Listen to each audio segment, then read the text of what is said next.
Hello, my absolutely beautiful astrology soulmates, and welcome to your monthly horoscope for May of 2024, where I love the phrase, April showers bring May flowers, because I definitely think that that's what we are in store for as we're traveling through May. I mean, think about it too. We're in Taurus season, where the things, the moisture that has come into the physical, tangible earth is now going to start to blossom the flowers that have been nourished through that beautiful connection of earth and water. And I think that's very much so what we're going to experience in terms of moving through the energies of May.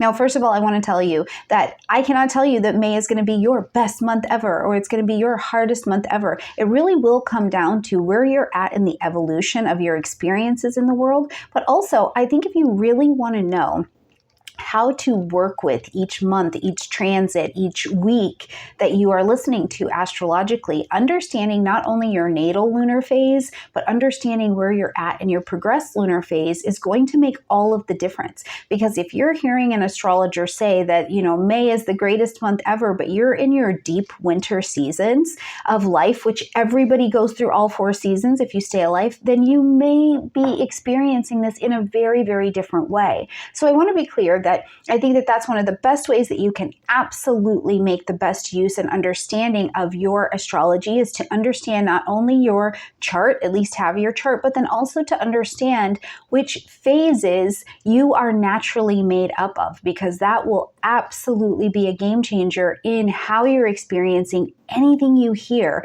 and also how you can make different choices that will impact you. I mean, you really have a lot of choice when you understand which season you're in, because you'll put on the correct outfit per se. And if you want to learn more about that or get that information, you can always check it out for free online. Just Google it. What lunar phase am I in? What progressed lunar phase am I in? But you can also take my little mini course that I've got going, and you can click in the description box down below and I walk you absolutely through that, okay? That will make all of the difference. But what we're going to do in this particular video is, first of all, I'm going to break down all of May and what's going on energetically, what's the general overview, and then I'm going to break it down for all 12 signs as well, so you can make sure that you check this out for your sun, moon, or rising, whichever you would like to listen to, okay?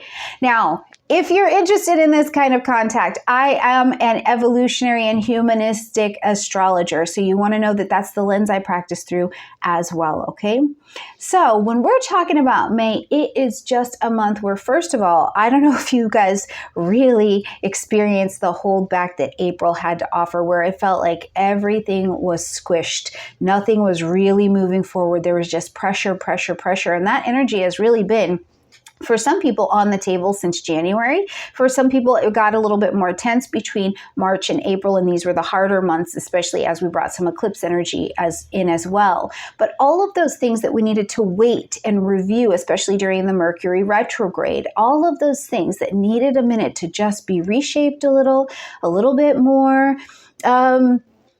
tended to, so that they could really be in the right alignment. Now, as we come into May, not only do we have Mercury out of retrograde and heading out of post-retrograde shadow time, which it will leave May 13th, but we've got Venus in Taurus, very, very comfortable, happy, at home, in domicile, working at a attracting to you level that is immense. So what attracts to you will come right to you, and it will be big, okay? And it will be earthly. You will likely be able to really feel it, especially things around relationships, value, and money. But we've also got Mars, our action planet. I want to do, I want to go, I want to be about something in Aries. So we are decisive. We are moving. Mars is comfortable. Mars has been traveling through Pisces, where it's been a little bit more uncomfortable. You really just had to intuit things and kind of baby step towards it. Now you have permission to run. So this month definitely in the general has a lot to offer in terms of things really getting moving, especially in the physical plane, okay? So one of the things I want you to keep in mind as you're thinking about your energy in May as well is that right off the bat, when we're coming into May on the 2nd, we have got Pluto stepping into retrograde, which is absolutely brilliant. Now, I know a lot of people don't really care about the outer planet retrogrades because they can be more subtle, but I think that this one in particular has a really big impact, because we saw Pluto in Aquarius get all the way to 2 degrees, okay? For any of us who are alive right now, we have never been here in our lives, in our world, on this globe before. This was a big deal. We all walked through a portal where the world got incredibly different, and it's like you're looking out over a horizon, knowing that you've got to continue to survive or thrive, but how? And how do I make that happen? And why does it feel like anything I was doing before, I kind of can't make it work? Yet it's all mixed with some kind of excitement as well, right? That's 2 degrees of Pluto in Aquarius. That's a world none of us have ever been in before. So we were really shaping together, really reinventing ourselves to fit into the new world that is going to be happening. This is why I think that this particular retrograde is really impactful, because we get an opportunity here with Pluto backing up from 2 degrees of Aquarius on May 2nd, going all the way back to 29 degrees of Capricorn and coming direct on October 11th. We get a chance to breathe, like you've peered over into the next new world and you got a view of what you need, what it's going to be, how it's going to work, how you need to reorient yourself, what tools and resources are available, what you don't know, what you do know that you can share, right? Like you've peeked over into that new place, and now you get an opportunity to take everything and back up just a little bit. Back up, review, re-edit, revise, let things die off that are not working anymore. Do deep research about what you're going to need to actually put in place new thinking patterns, new digital equipment, new work ethic, new willingness, right? Your new place in your society that you're going to be able to take forward. That's incredibly impactful, because the other thing that Pluto moving to this 2 degrees of Aquarius did for all of us is bring up pain points. It's a pain point. I'm afraid I have had a control issue or a power issue going on. This is even something that has been subconscious or unconscious, and it presents itself to me. And during the Pluto retrograde, it's up, it's in our face, but we have a chance to eliminate it. You go back, you start finding a solution. And what I love about Pluto in Aquarius is there is a drive and an intensity to eliminate, to detox what doesn't belong here anymore. So kicking off right at the beginning of the month, understanding that Pluto, that place, is going to back up. We're going to begin this 5-month retrograde process, which will, one, also bring a little bit of relief, because it's been some tense times. It's been some tense times looking at those fears and those things that have been popping up for each of us, right? And now you're going to get a little bit of a break, okay? Now, right after that, we've got the new moon happening in the vibration of Taurus. And I love this. So Taurus, first of all, happy birthday. Happy birthday, Taurus. I'm a Taurus. Some of you are a Taurus, and I love that for us. And the rest of you have Taurus placements, so that's cool for you too. Okay, so we've got Taurus season happening, and this is like the new moon for Taurus. And it's the new moon for the Taurus area of your chart. You're planting your seeds of intention at 18 degrees of Taurus. What do you want to begin here? You're planting your seeds of intention, but you're doing it in the dark, right? There's no light here, so you have to trust your intuition. Now, this new moon is also in beautiful, obvious connection with Uranus that is in Taurus. So this could be something surprising. You're planting your seeds of intention and you're like, I didn't actually plan to go this way, or I didn't think it was going to happen like this, or you know what I mean? But you're serious about it also, because there is this beautiful connection happening to Saturn at 17 degrees of Pisces as well. So you're serious. You trust yourself. You have faith. You have beyond faith. You have a mastery and expertise that will allow you to bring to fruition what you're calling in at this particular new moon. It's gorgeous.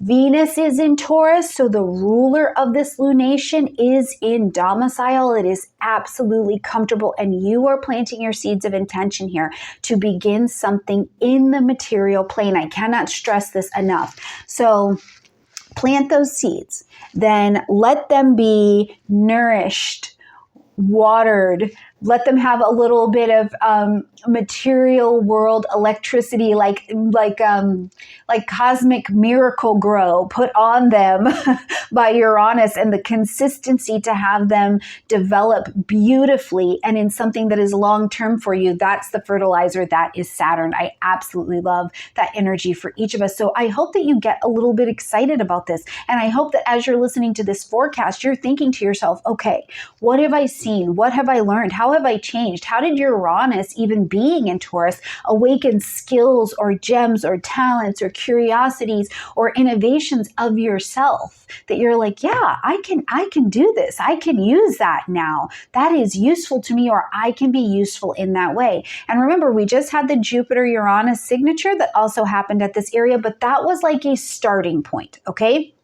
So Jupiter-Uranus came together here at 21 degrees of Taurus, and this was a starting point. It said, boom, I've created a space for you that is innovative and this can grow, but you will need to do some work for it. You're going to have to learn how to make this thing work. That's that Jupiter piece, and get a teacher. They'll show you how to expand this thing. And now as the rest of Taurus season comes in, all of this energy comes up over those points, and it's not just the seeding of Jupiter in Taurus. It's not just that beginning. Now it's movement, it's nourishment, it's flourishing, all in the material plane coming to life, okay?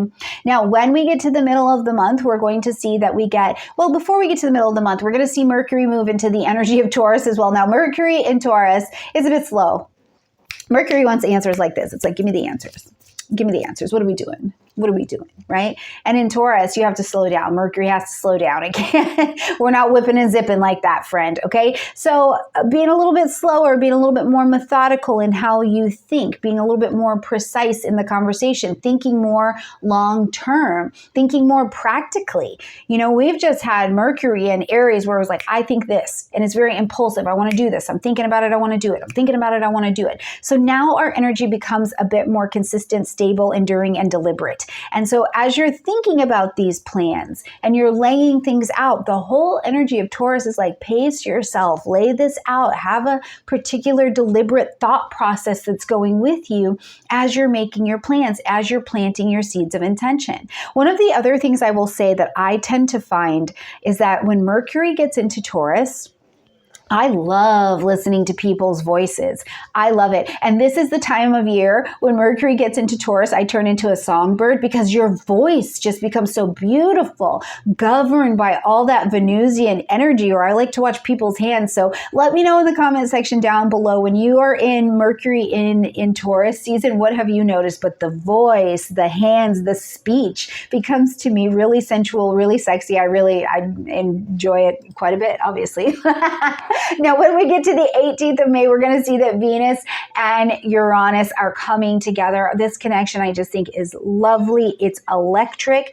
It's surprising. Now, you've already had the seeding of the Jupiter-Uranus, all of these other energies, including the new moon in Taurus. Now, as these two come together, it's like, boom. So you can watch for a surprise to happen. Something that is like, oh, wow, I didn't see that coming. It can be a financial thing. It can be a relationship thing that comes to the surface. There's some kind of information. You suddenly understand your self-worth and your value in a different way. Or, you know, the other thing I think of is because Taurus works in the material plane, you could be selling something or you want to sell something, and all of a sudden it's worth more. You know, you wanted to sell your house and you're like, I'm not sure if it's going to sell. We might do okay. And then somebody's offering you a lot more money. Okay. Now, we've also got the Sun and Jupiter coming together. So whatever it is around I would say between the 17th and the 19th of May, I would really be paying attention for something a little bit more surprising, a little bit bigger to be grabbing your attention, particularly in the material plane. But because it's Taurus energy, we have to leave it open to not just be material things, but things that have to do with a partnership or things that also have to do with finances, okay? All right, as we're going to continue to travel the month, that's not all. We don't have a ton of things going on this month in particular, but it is busy enough, okay? We're going to see the Sun as we get mid-month moving into the sign of Gemini, so happy birthday to Gemini friends. And as the Sun's here, it's going to bring light, heat, life, and vitality, and very quickly after that, we are going to first have a full moon that's going to be happening in Sagittarius, okay? Now, the full moon is going to ask us to end something, acknowledge something, or to make an adjustment. And remember, you get your full moon, new moon videos from me as well. So those will be available for you at the end of this video, okay? So the full moon, we're going to see this one here at 2 degrees of Sagittarius. And this is going to ask you to end something, acknowledge something, or to adjust something. And it's going to have to do around the changes that you've already seen in this new world. So one of the biggest questions that I pose for you to consider at this particular full moon is, what do you need to learn and who is the teacher you need to show you how to get there? Because this particular connection that this moon is going to have with Pluto in Aquarius at that 2 degrees is an indicator that it's like something that you were thinking. There's a new way of thinking. There's a new way of believing or doing something that is abundant and is already for you on the table. But you've got to have a teacher take you there or show you how to actualize it. Now, who's the teacher? Where are you going to find it? Well, the sun is opposing the moon down in Gemini.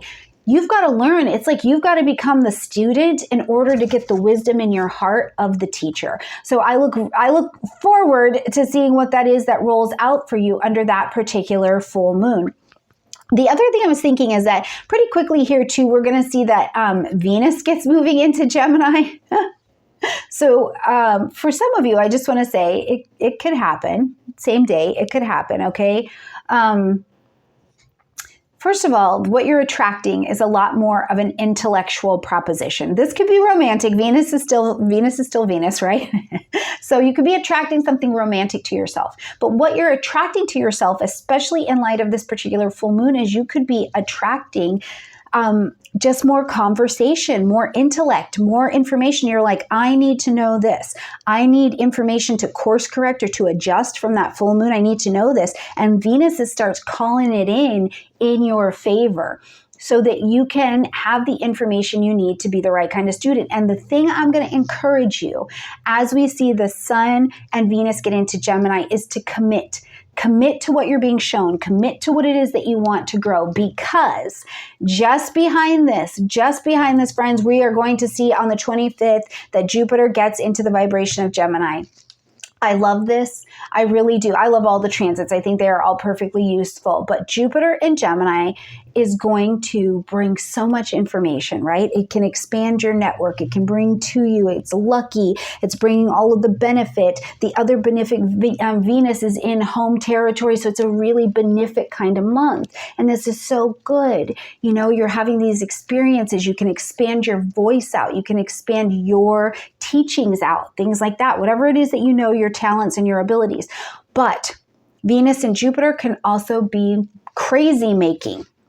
It can send too many options, too many opportunities, and then you're feeling overwhelmed mentally. You're feeling overwhelmed, like there's too many projects, there's too many options for me to choose from. So I would really encourage you, before we get to the 25th of the month, pick and commit something that you would like to study, that you would like to be taught about. That's the key. I'm willing to commit to developing this, and I'm willing to commit to also being taught about it, right? Because if you do that, then the things that come up that are going to be the absolute distractions that Jupiter in Gemini is going to bring, it's going to bring a little bit of crazy as well as all of this goodness. You'll be able to put the distractions down, I think, a lot more easily. Now, I'll make a Jupiter in Gemini video for you as well, and we can look at how that's going to impact all of the 12 signs. And more importantly, I always look at how it impacts you by house, so that no matter which kind of housing system, whether it's whole sign, Placidus, Porphyry, Coat, whatever you use, you can look at my forecast and see exactly what's going on for you in that particular house, okay? So May has plenty to offer in terms of bringing those beautiful May flowers that are coming from the showers and the work and the winter time that you've been through, where you've been on hold and it's, why can't I make this happen? Now I think this month feels a lot more like, man, I am nurturing this. I am bringing something forward. I'm starting to see it unfold in a material plane. I've got a little bit of excitement with some course corrections that are coming up for me here. And it can just feel lighter than some of the other months. Again, I encourage you, check out your natal lunar phase and your progressed lunar phase, and more than importantly, grab your own chart so that you can see where the astrology is really playing out for you, okay? That's the best way to get the most out of mine or anybody else's forecasts that you are looking for. All right, my absolutely beautiful friends, let's jump in and see what's going on for all 12 signs. And before we do that, if you're up for a little something different this month as well, join me for the free summit with my friend Andrew Colombini, the personality code. It is financially free. We're going to be doing astrology, and other fellow astrologers are going to be there as well. Enneagram, human design, psychology. So if you're looking to just get more information, Jupiter and Gemini kind of vibe, make sure you get registered in the description box down below. Come join us, come check it out. Again, it's financially free. I would love to have you. All right, into all 12 signs we go. Hello, my beautiful Aries friends, and welcome to your horoscope for May of 2024. We're Aries, as we're coming into this month, I can only say to you that the month is starting off with the energy where I really want you to have a lot of grace, a lot of beauty with yourself, a lot of remembering that you have been developing so much into a new identity, into the next person that is going to travel forward with you. Wounds that have held you back, that kept you making decisions for decades. I'm not talking about a couple days. I'm talking about for decades, have really been healed in you, and you're beginning to move forward on a different path in a different timeline. And to do that, you really have to honor the person that you've been, but also the person that you are becoming. And a piece of that, I think, is really important, Aries, with understanding that, first of all, your ruling planet Mars is back in Aries. So you really are in full strength as we're traveling the month. Your ability to trust your instincts, trust your intuition, and take decisive action and move from being that number 2 in leadership to being a leader is a really big deal. But what this also means, Aries, and I think it's a big deal for you, because we tend to have this idea, Aries, you, me, everybody else, right? That because you're Aries, you're just leading the charge on everything, head down, here we go. But that's not innately my experience with this Aries energy. And because you're at such a significant shift of time, I want to honor how sensitive the transition may be to you moving from being number 2, tell me what to do and I will get it done and I will move this forward like nobody's ever moved it forward before, into number 1, I choose.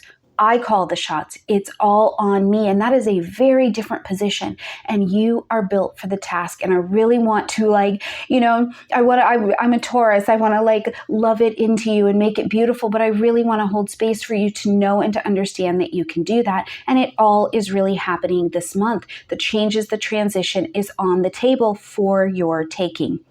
Now, Aries, one of the biggest things that I think comes with this is understanding that being the leader, stepping up, stepping into this next version of you, because you are not working from just that wound anymore. Chiron and the North Node have been traveling together. It is your destiny to move forward towards what is calling you and to do it healed, but it means there's some people that can't go with you. Whether it be a group, an organization, or something around your working environment, those old energies can't come forward, and truly they may have been in your life for 20 plus years. And you're gonna start to see this month that as you actually move the things that you've been planning, working towards, thinking about, as you actually move them forward and allow them to start to be these long range, standing, enduring structures in your life, that not everybody will be able to go. So make space for release this month as well. So right here at the beginning of the month, we actually get our first emphasis of this when we're looking at this Pluto going retrograde. And I think, Aries, this is such a huge signature for you to be breathing in over the next 5 months, because it's telling the story of not everybody is going to be able to travel forward with you. As Pluto takes its retrograde at 2 degrees of Aquarius, you have peeked into a world that you have never seen before. It's a world that hasn't ever even been built for humans before, right? So we've seen something different. We've seen a way of living that's maybe even very different, Aquarius, than anything you ever thought you would be doing into your life, but you know it now. And now you've got the next 5 months from May 2nd going all the way till October 11th to be relearning, researching, reorienting, reflecting on the people, places, things, groups, organizations, old ideas, friends, the way technology fits in your life. You have got the time to see the shedding that has to happen, because Pluto is telling you, Aries, if you are going to be that leader, right? If you're going to move towards that Aries vibration of real leadership, not everybody can, and not everybody will want to come with you, because when you step up, Aries, when you make your next choice, it means that the choice that's been existing in this vibration that's probably been here for decades is not going to like it. And some people are really not going to like that you make a choice to go your own way. But I want to encourage you, especially before this new moon kicks in Taurus, on the 7th, Aries, to be confident.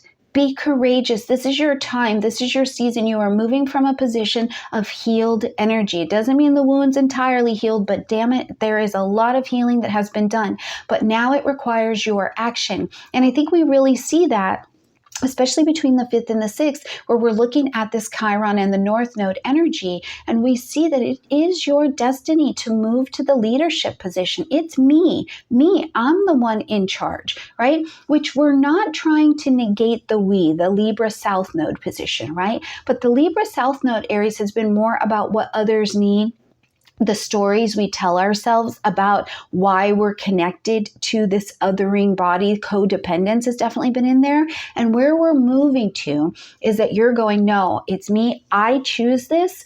I'm making this decision. I'm shedding the old story I've been telling myself about, oh, I could move on whenever I want to, but yet you're staying in the same timeline and same story, right? Instead, it's like, no, come good or bad, consequence or reward, I'm going to shoulder all of that, but it's going to be my decision.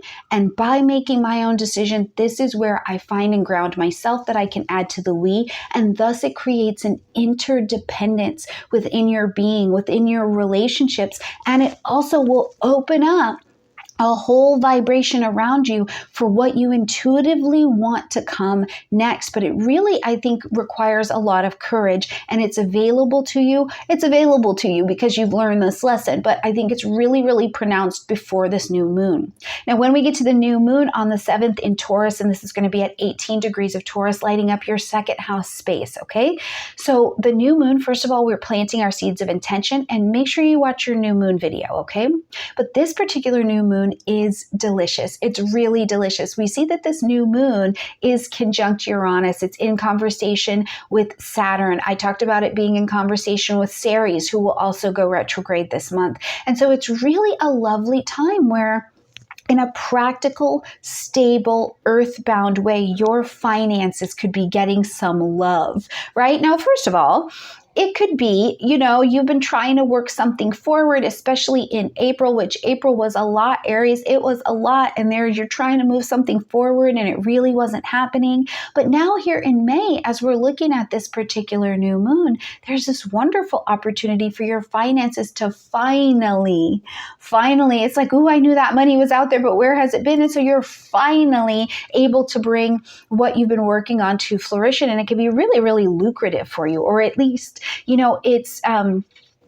it's in the range of where the Jupiter and Uranus conjunction happened, which it started something for you. It was an exciting opportunity, maybe a place for you to step up financially that you had never even considered you could do before. And now the energies are actually rolling forward at this new moon. So plant your seeds of intention, okay? Plant your seeds of intention for how you would like to work, how you want to use your creative talents, the budget that you want, the savings you would like to have. If you are working and it is time to raise your rates, do not let the internet fool you. People are still purchasing, buying, things like this, right? So whatever it is that is this beautiful change that you also get to participate in initiating around your finances, bring it in, establish that business, bring that new product out, your self-worth, I think, gets a massive, massive boost with this particular energy as well. And it could be surprising to you. You may be surprised. You may be offered some surprising way to make money that is really out of the box. I'm telling you, Aries, you're like, yeah, this is definitely not what I thought I was going to be doing with myself at this particular point in my life. And there you are doing like you've never done before, right? So, okay, on the 13th, we've also got this beautiful aspect where the sun is conjunct Uranus. Oh, I love this. This is surprising. This is a bit surprising. And it, to me, it indicates something that maybe a goal or something that you've been working on, and maybe you've been working on it, Taurus, for a very long time, begins to show up. But again, this Uranian energy is, it's a surprising way, or you get surprising information in some way around this particular influence. Now, Mercury is also going to be coming out of post-retrograde shadow time on the 13th. We are fully done with the Mercury retrograde. Okay, so it means it leaves your sign. So where you've also needed to be a little bit quicker on your feet, you've needed to have these conversations, you've needed to put yourself out there in ways like, it's almost like, okay, I've needed to put myself out there, I've needed to sell myself, I've needed to whatever, right? Now on the 13th, Mercury leaves post-retrograde shadow time, and as we get to the 15th, Mercury will move into the vibration of Taurus, so it will slow down. So conversations are going to get a lot more deliberate, and you're going to be talking about those finances. You're going to be talking about projects that you're working on that bring finances. You're going to be going over that budget. For some of you too, depending on, you know, where you're at, it could be practical business things. It could be really powerful, and beautiful conversations that, again, are deliberate and practical with partners, where you're like, okay, we really need to write down in a spreadsheet our budget so that we can get it together. Because when you have a plan, you know exactly where your money is going to be going. When you have a plan, you know exactly what your relationship is about and where it's going. Because in the Taurus vibration, you're wanting to use words that are honest, they are real, they are practical, and they have a goal that is long-term to achieve. But if you don't know what it is that you're trying to achieve, you know, if you don't know what the purpose of your marriage is, if you don't know what the purpose of your business is, if you don't know what the purpose of your money is, right, it's very, very hard to just have that goal. So make sure that as we're moving really between the 13th and the 15th of the month, Aries, that I think, you know, you're putting yourself out there and you're getting ready for words that mean things and being very, very, very deliberate in that second house. Now, we're also going to see here on the 18th an energy that I do like, that I think is, it's valuable in a way that it makes you consider your values, right?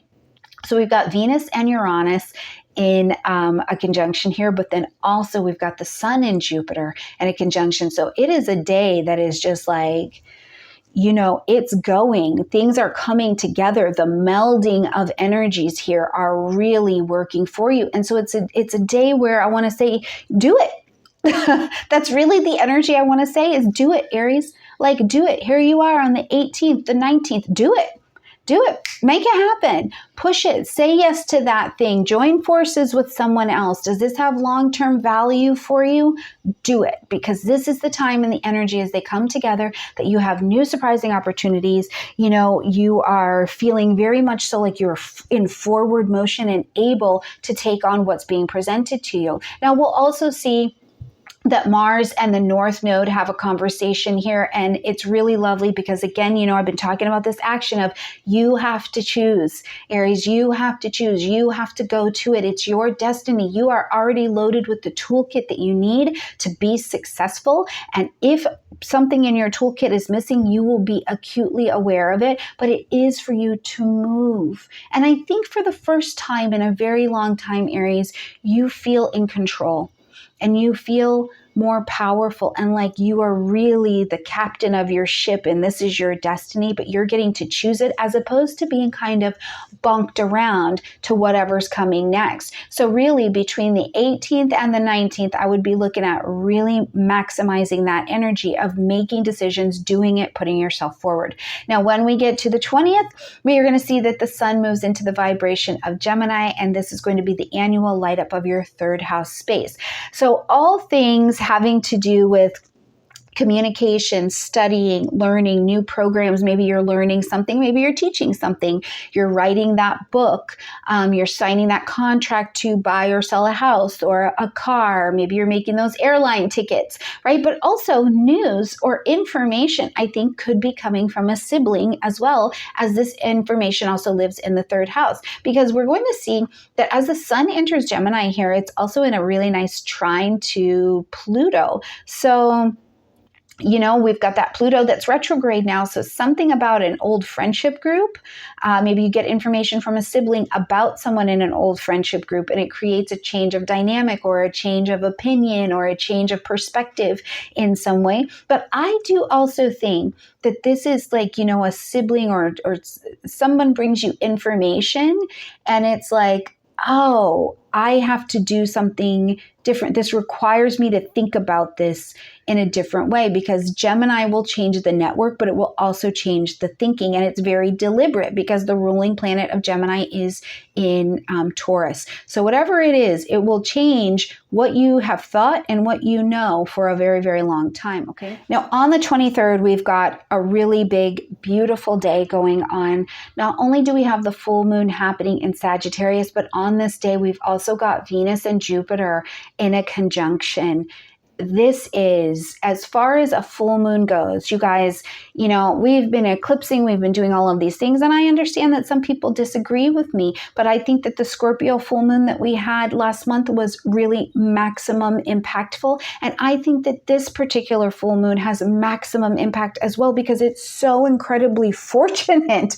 It is so incredibly fortunate at a lunation, where the full moon is saying something needs to be ended, it needs to be acknowledged, we need to make some kind of adjustment to what's been going on, right? So you're shedding something that has been in your space, in your span for a very long time. But as this full moon is here at these last moments of this Venus-Jupiter vibration conjuncting together, and it happens just a few hours before Venus actually enters into Gemini. So it's like, it's just here, and then just shortly after, Jupiter will do the same. So it's right here at this beautiful conversation and in this beautiful angle as well to Neptune.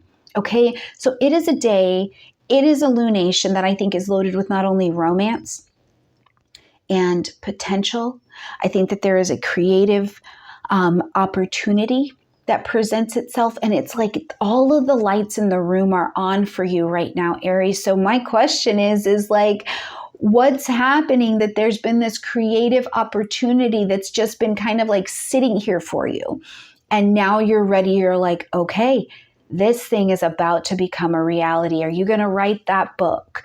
Are you going to sign a new contract? Are you going to finally, you know, put that concert on? What is it that you're going to do that is this massively creative opportunity?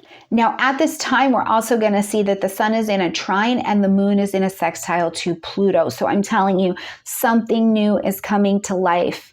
It's something you've been working on, you've been trying to maybe bring in, and you've needed to shed, you've needed to die off. These last moment things about you, about projects, about groupings has needed to die off for you to have the ability to creatively really step up and step into this space. And I think that this full moon just walks that right on in here.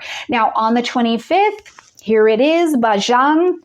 We see that Jupiter enters Gemini all the way until June 9th of 2025. Okay, now here's the thing.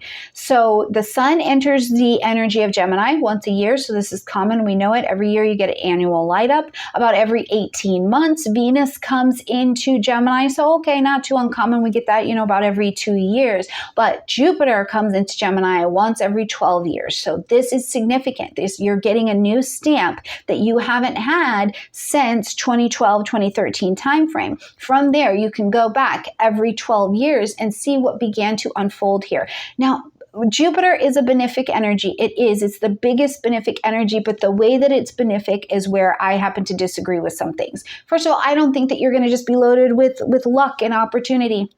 I think that it is a brilliant and beautiful possibility.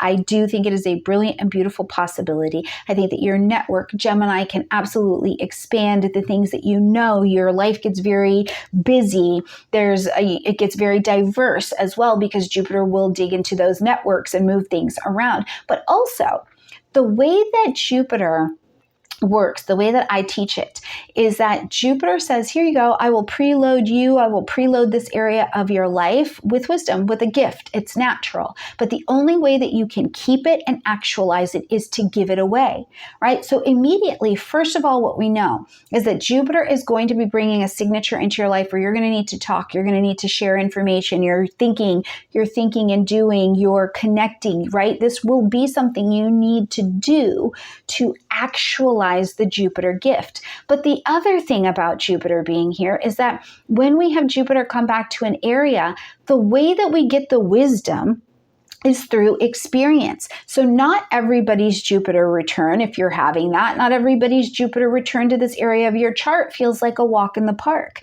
right? You have to get the experience to get the wisdom. So think back into your life, really follow back your patterns. The last time Jupiter was in Gemini for you, what was growing? What was changing? Where were you expanding or expanding out? Go back to 2000, 2001. What was changing for you? I go back to those times and it was very Jupiterian in Gemini for me. I was going to college. So what was it for you? Whatever it is, it's going to give you the experience that gets you the wisdom to take yourself above your horizons, your personal growth and development. Now, the other thing to be mindful of is to watch your Jupiter and Gemini video so that you can really get all the good details that are playing out at this particular transit, okay? Now, before we're going to close out the month, on the 29th, we've got Mars and Chiron, again here in this conversation that I think is a powerful way to end the month, because it again reminds you that you have the power to make the changes that you want to make. And I think a lot about in Aries energy, the alchemy of how it works is that fire and heat can cleanse a palate, they can cleanse the blood, they can, we sweat, we push out from the heat that is created, the toxins that no longer belong in our systems. And Aries, I think as we end this month, you are ending in this place where you have the greatest cleansing power, you have the greatest power to think with your mind, see with those beautiful Aries eyes and this beautiful Aries brain, a courageous path forward. But it is one Aries that you choose because it is your destiny. All right, my beautiful Aries friends, let me know what you're choosing and how you're changing in the comment section down below. Bye, friends. Absolutely beautiful Taurus friends, and welcome to your horoscope for May, and happy birthday. I'm a Taurus too, so I get very excited about this time of the year, obviously, but happy birthday. Hopefully your solar return. Hopefully you've done your solar return charts. You can see your 1-year cast of characters that are going to help all of this beautiful May energy, this birthday energy unfold for you, because you really want to work with the best energy signatures that you've got. So if you haven't already checked out your solar return, make sure you click in the description box down below and check that out. But Taurus, this month, yes, that is what I want to say. I really feel like it's a month where, first of all, it's not April. So everything in April felt like it was on pause. There's been a lot going on in your spiritual space that you have been like outgrowing, kind of like that butterfly trying to get out of that cocoon. And it just like the cocoon was zipped and snapped and you quite couldn't get out. And now the projects you've been working on, this spiritual vibration that you've been adjusting and getting aligned with as we come into May, it's really more in your favor. But the thing that I want you to remember this month, Taurus, is your vibe attracts your tribe. And Taurus, you are ruled by Venus. What is your relationship with the vibration of Venus? Because if you want to make anything happen, Taurus, you want to make anything happen, you've got to be connected to your Venus. Have you done my Venus Reset course? Have you done your own alignment with Venus? How is your pelvic bowl doing, right? How are you feeling about calling into you and then practicing the beautiful practice of receptivity? Because what you want is right here. This energy is right here. You just need to call it and then be beautiful and receive it. Be beautiful and receive it, right? What a lovely energy. And it can be something that is so uncommon because Taurus, you can be the go-getter. doing the most. I'm going, I'm hustling, I'm building, I'm the one holding it down. It's all me. And this month is again a call to that spiritual work that you've been doing, especially with that North Node, with Chiron in Aries in your 12th house. It's been like, you need to choose a different vibe. You get to, you are supported, you are held, but you have to choose this different vibration to call in those things that you want on the other side, to call in a life, a being, a relationship of contentment with ease, and a practice that allows you to unfold in some calm down, right? But also, when we're calling all of these things in when the right vibration, the finances and the romance can get right, and we're concerned with that. So let's talk about that this month. Right at the beginning of the month, Taurus, love the energy. Pluto is going retrograde in the vibration of Aquarius at 2 degrees, lighting up your 10th house space. Now, Taurus, please make sure that you check out your Pluto and Aquarius video. I made it so that we could really see the in-depth of that. But what we want to know here is that, first of all, something in your career, something in your 10th house, which is the career, the soul level calling, the reputation that we call you in public, it's dying off. And I don't want you to be afraid. I do not want you to be afraid. I want you to realize that something about it is not working anymore. It's dying off so that you can rise in the right vibration, right? Don't be afraid, Taurus, of the quiet. Don't be afraid if it's not all hustle bustle all the time. In the vibration of receptivity, which is the vibration you are ruled by, it's not always on, and it receives a bounty and an abundance. So I'm telling you, if you're not in alignment with that energy, please practice. Please practice, because something around this work position is trying to die off so that something else can live. And the other portion of the living is that it's not just like you die off and you become a tiny butterfly. Oftentimes we die off in this area and then we rise with these massive wings. And you know you're a Taurus, so you got on this beautiful set of wings that people are like, where'd she get that? Okay, so it can be really big. And whatever the dying off process is in this 10th house, right? Whether it be the career or you're changing your reputation in public. You went from married to now you're divorced. You went from divorced and now you're remarried. Whatever you're changing your name to, that's creating a new title. You've got 5 months to work this out, and it is working on you in a place that is sub and unconscious. So it's not that you're just choosing, right? But it'll show you where you've got an attachment that has power over you, that is making you choose what you're choosing, and you'll get the opportunity to release that all the way until October 11th. So don't be afraid if it gets a little quiet, but it's also going to get easier. Yes, we love easier, okay? All right, now when we get to May 7th, we're going to have a new moon at 18 degrees of Taurus. So this is the happy birthday moon for your month. So plant your seeds of intention to begin what you want, Taurus. How do you want to style yourself this year? I mean, literally, please hold the vibration in your mind and then get up and hold it in your body. How do you want to stand? The way that you stand and the energy that you bring into the room, you are a powerful Venus energy, Taurus. How are you standing? How are you presenting yourself? When you walk out of your house, when you walk out of your house every day, Taurus, do you feel good about who and what you're presenting? Or are you feeling like, girl, this is tired, right? Like, or do you want to change something?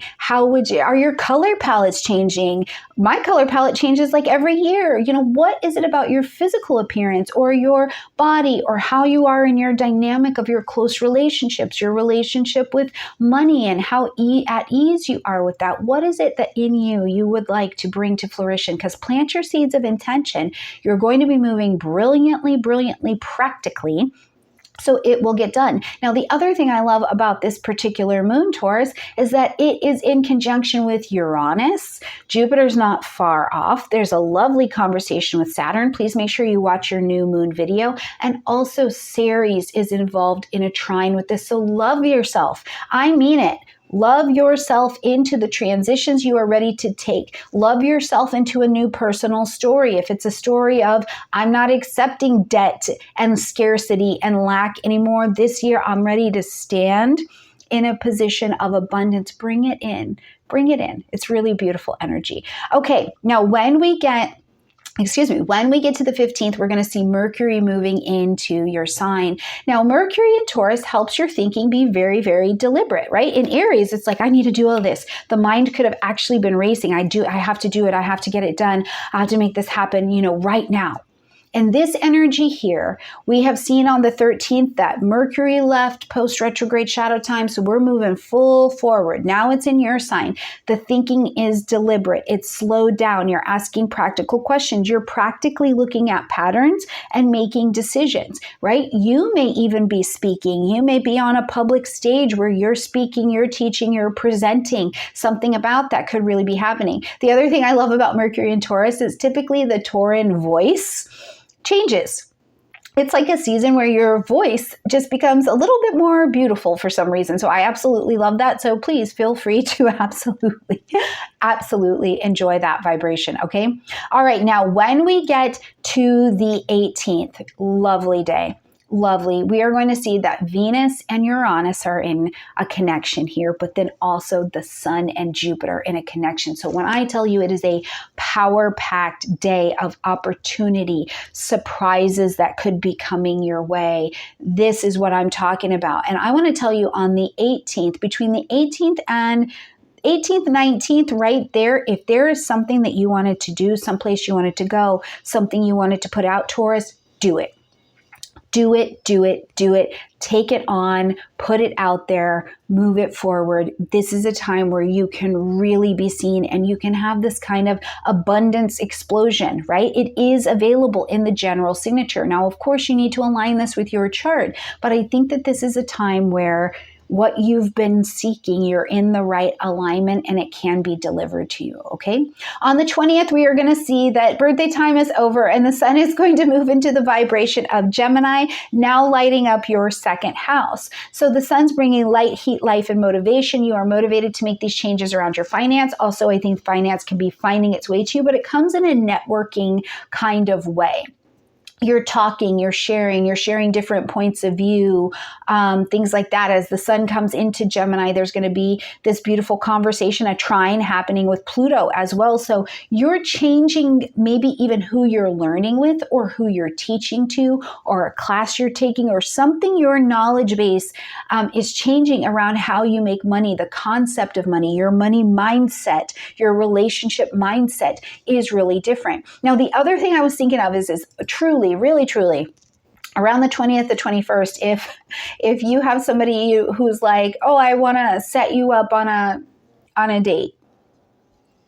Okay, go. You know what I mean? Go. Have fun. Have a good time. It may not be the most exciting thing that you've ever done, but think of it more about going to have coffee, going to have a meal with somebody where you're going to get to see their spirit. You're going to get to hear their story and they become a part of the network. And that's a really beautiful way, I think, to use that particular energy as opposed to where this is it. You're the one, right? Okay, now on the 23rd, it's a big day. We've got the full moon happening at 2 degrees of Sagittarius, but at the same time, just moments before that, we see that Venus and Jupiter come together in this last piece of conversation in your sign. It's really powerful. I know that not everybody agrees with me, but I think that this is one of the most powerful and blessed full moons that we get all year long, because not only are you feeling like the adventure is here, Sagittarius, I want to go the distance. I want to know something else. And this is in your 8th house of intimacy, joint resources, connections, death, debt, inheritance, healing, astrology, and you want to go on the adventure. You want to widen your horizons, but then the journey is blessed by the benefics coming together saying, cool, do it. I want to provide you with benefit.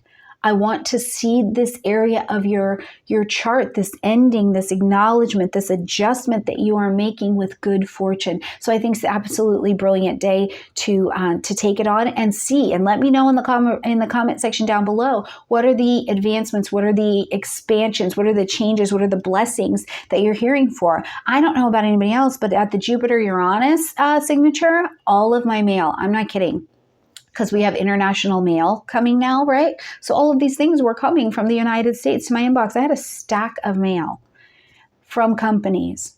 Everything I opened was a check of money coming to me not money that they were requesting from me. Got an email and they were like, urgently, we need to give you your money back from the past. From when I was 16 years old, they've been holding on to $87.09 and wanted to give it back to me so fervently. Okay, so when I tell you, I think that this particular move could be really good for your financial things and for what you would like to move forward, and it's blessed. That is exactly what I mean. Okay. But then we're going to also see that Venus is going to get into Gemini just after we have this full moon. Okay, so Venus gets into Gemini, the networking gets busy, there's more conversation around your finances, you know, you're starting to pull in a bit more, you're literally pulling in, Venus is attracting in, you're attracting in not only connections, but you're attracting in information, you're attracting in new information about creative ways that you can make money or where you need to spend your money. And then when we get to the 25th, we see Jupiter moving into Gemini. Now, Sun moves into Gemini every year. Venus moves into Gemini about once every 18 months. But Jupiter coming to Gemini only happens once every 12 years. So the first thing you want to do is go back in your life to 2012, 2013, what was going on. Go back 12 more years, 2020, 2000 to 2001, what was happening in your life. And to remember that Jupiter coming to this area of your chart, it is a blessing.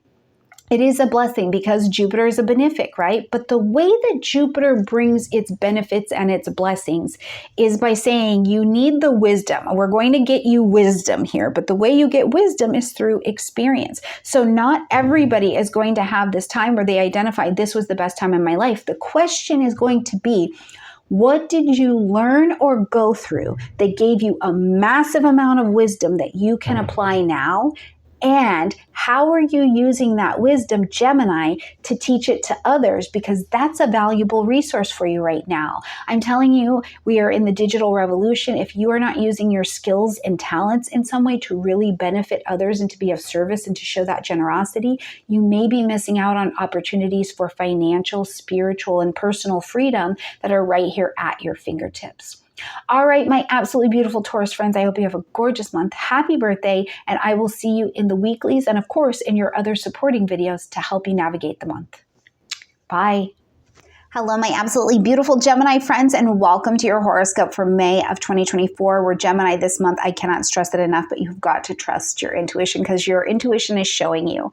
It is leading you. It is guiding you. And as we are traveling through Taurus season, your spidey senses, your psychic sense, it's not higher. It's like this is the peak of what it's going to get. So really be tuning in to what it's offering. And remember this month, Gemini, your vibe attracts your tribe. And if you will listen to your spidey senses, this psychic sense that is, intuitively guiding you, I think there's a lot of information and a lot of progress that you're going to be able to make this month. But have no doubt that really the richness of the month is going to be trusting that what that psychic sense is showing you and who and what it is also helping you weed out of your life because it simply doesn't belong there anymore. Okay, so right here at the beginning of the month, on the 2nd, we have Pluto going retrograde in Aquarius. Now, first of all, please make sure you watch your Pluto retrograde video because I go a lot more in depth in there into why it's really important.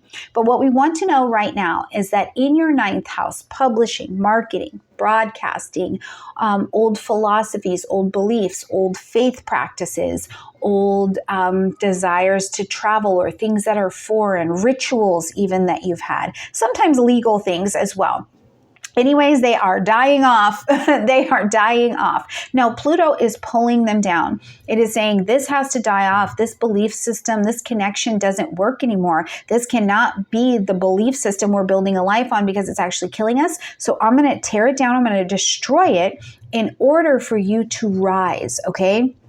Now, the rise can also be, it maybe doesn't feel as painful as, oh my gosh, I'm just like, I'm burning out. What it can feel like is you're being really successful or you're starting to make that rise. And these old ideas and these old beliefs, Gemini, are presenting themselves to you. And it's like the blessing feels as heavy as when it was a challenge. So whatever it is, remember that Pluto From May 2nd all the way until October 11th, it is pulling out of you and destroying what needs to die off because it cannot travel forward with you anymore in this 9th house space. And one of the practical ways that you can work with this is if you have been stutter stepping on publishing, marketing, or broadcasting something, that this is a great time to go ahead and take those moves and take those actions and work on it. Because remember, you're building for the world you're going to be in next, the world that you've seen. We've peeked over the veil. We've seen the next world and what it's going to require. So now your research, your reflection, your reorientation is getting you ready for the way that you will phoenix and live over here, okay? Now we've got this new moon coming up on the 7th at 18 degrees of Taurus. It's Taurus season, so your 12th house, the space of the things going on behind the scenes, your intuition, your rest, your rejuvenation, your psychic development, it's really, really high. Now this particular new moon is in a conjunction with Uranus. It's in a conversation with Saturn, and it's also in a conversation with Ceres. So I'm telling you, you could have surprising information present itself to you, Gemini, that is coming through an intuitive sense. Whether it's like, oh my gosh, I should do that creative project. Why have I been waiting? I should be doing that. It's like a soul searching. And then you realize, yes, this is what's right. Even if it doesn't exactly make sense today, the energy is there. Trust and walk with that vibration. I also think at the same time that if there have been behaviors, sicknesses, illnesses, emotional vampires, people, places, and things that have just been draining your energy behind the scenes and you weren't aware of it, this is an awesome opportunity where you may be, getting unexpected news or a surprise and you're able to do away with it. Because Ceres involvement, which please watch your new moon in Taurus video as well. I did a separate one for you to go in depth. But that Ceres energy is saying, I trust my intuition and I'm going to nurture that intuition. I'm going to nurture this piece of me because in the physical material plane, to include the energy that you're holding in your physical body, Gemini, where there are these energetic leaks, you have the mastery this month to bring it to bring your attention to it and make these corrections, okay? And remember, in the 12th house as well, you're changing your vibe. You are getting your spiritual vibe right because your vibe attracts your tribe. So you really want to be nurturing in people who can hold you in a space of high regard, rest, and also in a space of reverence, right? Being alive is a reverent experience. So you want people who can also help you hold yourself and them in this space as well. Now, when we get to the 13th, Mercury is going to come out of post-retrograde shadow time. So your ruling planet is fully released. It's fully released, it's moving on. So enjoy this because it means that everything that you've been working on, conversations you've been having, things you've been maybe feeling a bit impulsive, I need to do this right now, I have to do it right now, right? Since March, well, we've had this experience of Mercury in Aries and it's been very, very fast. And maybe you've even been wonderfully creative. Now the impulsivity is going to leave a little bit. And as Mercury moves into Taurus, it's deliberate. The decisions that you are making are very, very deliberate. Now, on the same day, we're going to see that the Sun and Uranus are in conjunction. So again, this leads me to think that there is something surprising or it's like a surprising solution to an old problem that had been presenting itself. So really, I would tell you between the 13th, 14th, and the 15th, if you get information, use it. Use it. Oh my goodness. Use that information. Use the information that you get at that time to go ahead and take some really brilliant and beautiful action, knowing that things are going to calm down and you can make it much more steady when Mercury gets into Taurus on the 15th. Now, on the 18th, we are going to see that Venus and Uranus come together and that the Sun and Jupiter come together. What a glorious day. What a glorious day. That is all I can say. But again, it's pointing all of this energy into your 12th house. And it is about, that project, that research thing that you've been doing behind the scenes, that healing, that resting you've been promising yourself to get into behind the scenes, that spiritual work, that retreat that you want to do or you want to plan, right? Whatever it is that's been behind the scenes, this is the time where it's like you're given a space to really go after it and grow into it. And I love this energy for you because the way that you're going to do it is slow and steady wins the race. It's in a steady, receptive, beautiful place. Receive. Bring culmination. Let culmination come to you. You know, did you send your invoices out? Now it's time to receive payment. Or are you having payments come to you from, 6 years ago where you're like, oh, I forgot I overpaid that bill. It's very Tauran. Relationships from the past, you can get information about them absolutely and as well. And the other thing is trusting your spidey senses here. I really believe that if there has been financial, relationship, or self-esteem lack, scarcity, or deception, you are ruling it out. And the other thing that I consider about this at this time is that Mars is in Aries. There is a connection with the North Node. It gets strengthened as we travel through the month. And so I feel like you're solid. You're on the good foot. You're not surprised by this. Instead, you're willing and ready to take action. And I love that vibration for you. On the 23rd, we have the sun entering into Gemini. So happy birthday. Happy new year to you. Plant your seeds of intention right here at your solar return. We're not going to have your new moon until next month, but right here, plant your own seeds of intention of what you might like to see yourself change into, or where you would like to expand yourself out over this next year. Definitely, if you haven't pulled your solar return chart yet, see what your birthday chart has to say. Who are the cast of characters for your particular life that are going to help you unfold this year with a lot of ease, or where are the themes that you might have greater challenge? That's available for you in the description box as well. But as the sun does come into Pluto this year, it's in a trine, comes into Pluto. As the sun comes into Gemini, it's in a trine to Pluto, who's now retrograde. So it's like you have this beautiful opportunity to see yourself, to envision yourself, hold the vision, right? This is an air trine. So hold the vision here in your mind's eye of you in the world that is to come, of you being gracious and graceful at receiving new training, reorientation, letting new people, healthy people, the right teachers, the right connections into your network to facilitate your change as you develop who you will be next in the world that is to come, but you can celebrate who the hell you are now. I love this energy. Now, on the I think I said the 23rd, but the 20th is when the sun is going into Gemini. I think I got excited because the 23rd is very, very busy. So first of all, we have got Venus and Jupiter coming together in a conjunction in Taurus in these last moments before Venus shifts into Gemini. So first of all, let's celebrate this conjunction because it is so fortunate. It is so fortunate when the benefics come together. They are just signaturing a blessing. So trusting your intuition, it's like they are telling you, hands down, you know it, you have seen it, be loyal, be steady, be steadfast to your intuition. Okay? So I love that. And then we have this full moon in Sagittarius happen, and it lights up your 7th house. Now, the full moon is saying something needs to be ended. It needs to be acknowledged. It needs to be adjusted. So there's a change here. There's a change in the force, Gemini.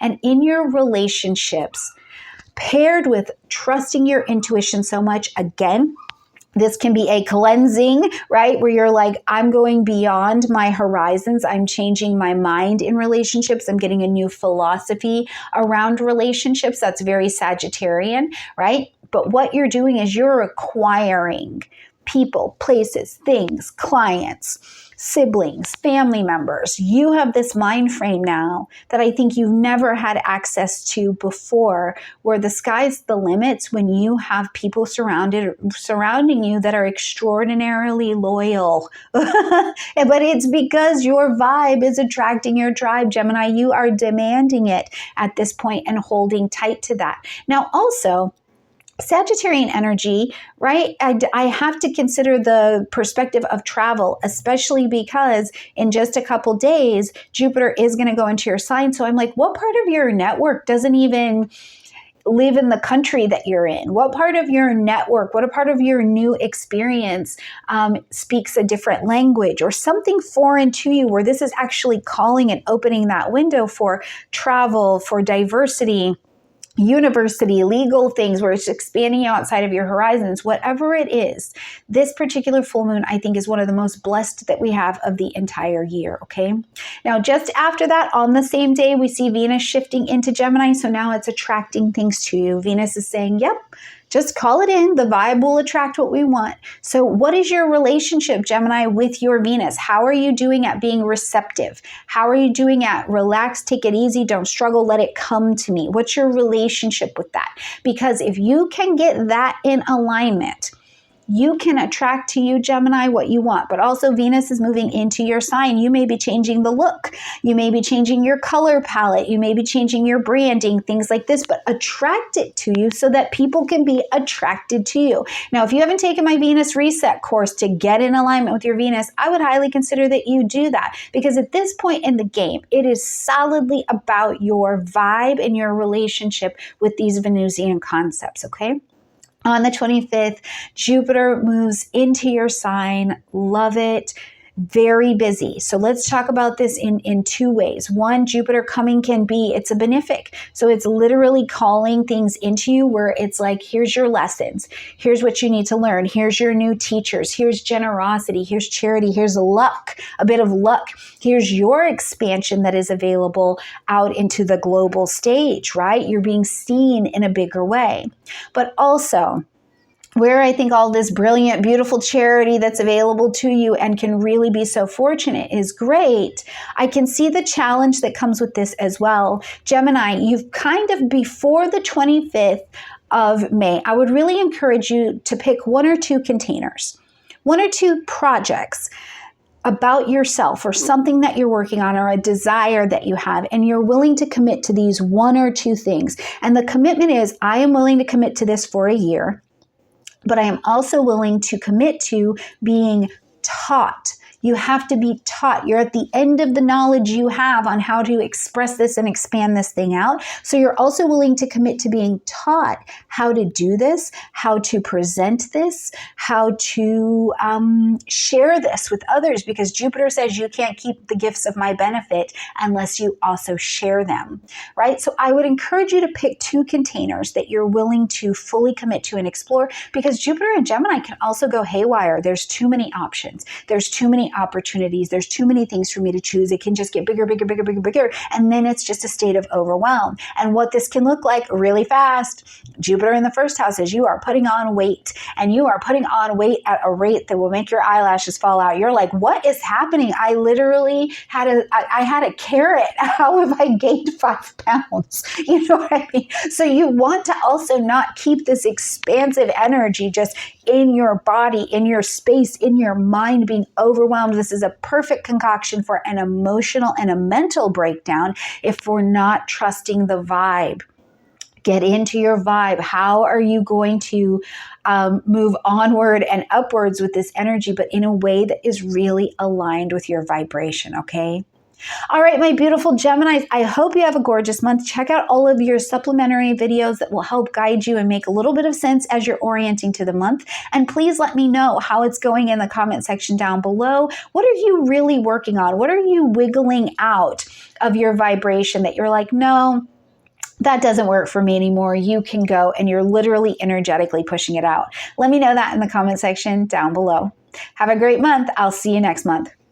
Bye. Well, my absolutely beautiful Cancerian friends, and welcome to your horoscope for May of 2024. We're Cancer this month. First of all, social is your word. This is a month where things are just incredibly social, and the power and the impact of collaboration and learning from and with groups, and kind of needing to surrender to that truth and embrace it, because the energy is already coming at you, right? It's a social time. You're drawing the energy, you're drawing love, you're drawing people to you this month at a really lovely rate. So I think getting your head around at the beginning of this forecast that it is a social month, it is time to be involved with it, and to also embrace the fact that as you are connecting with people socially, trusting your heart and trusting your intuition, especially because some of these things are going to be more vulnerable concepts, and knowing that you are held and safe in the palms of the universe. And if you trust your intuition and your instincts, the people you need to share the vulnerable information with and the people you don't, I think it's sorted out on an energetic level that you don't even have to spend a lot of mind power really thinking about. So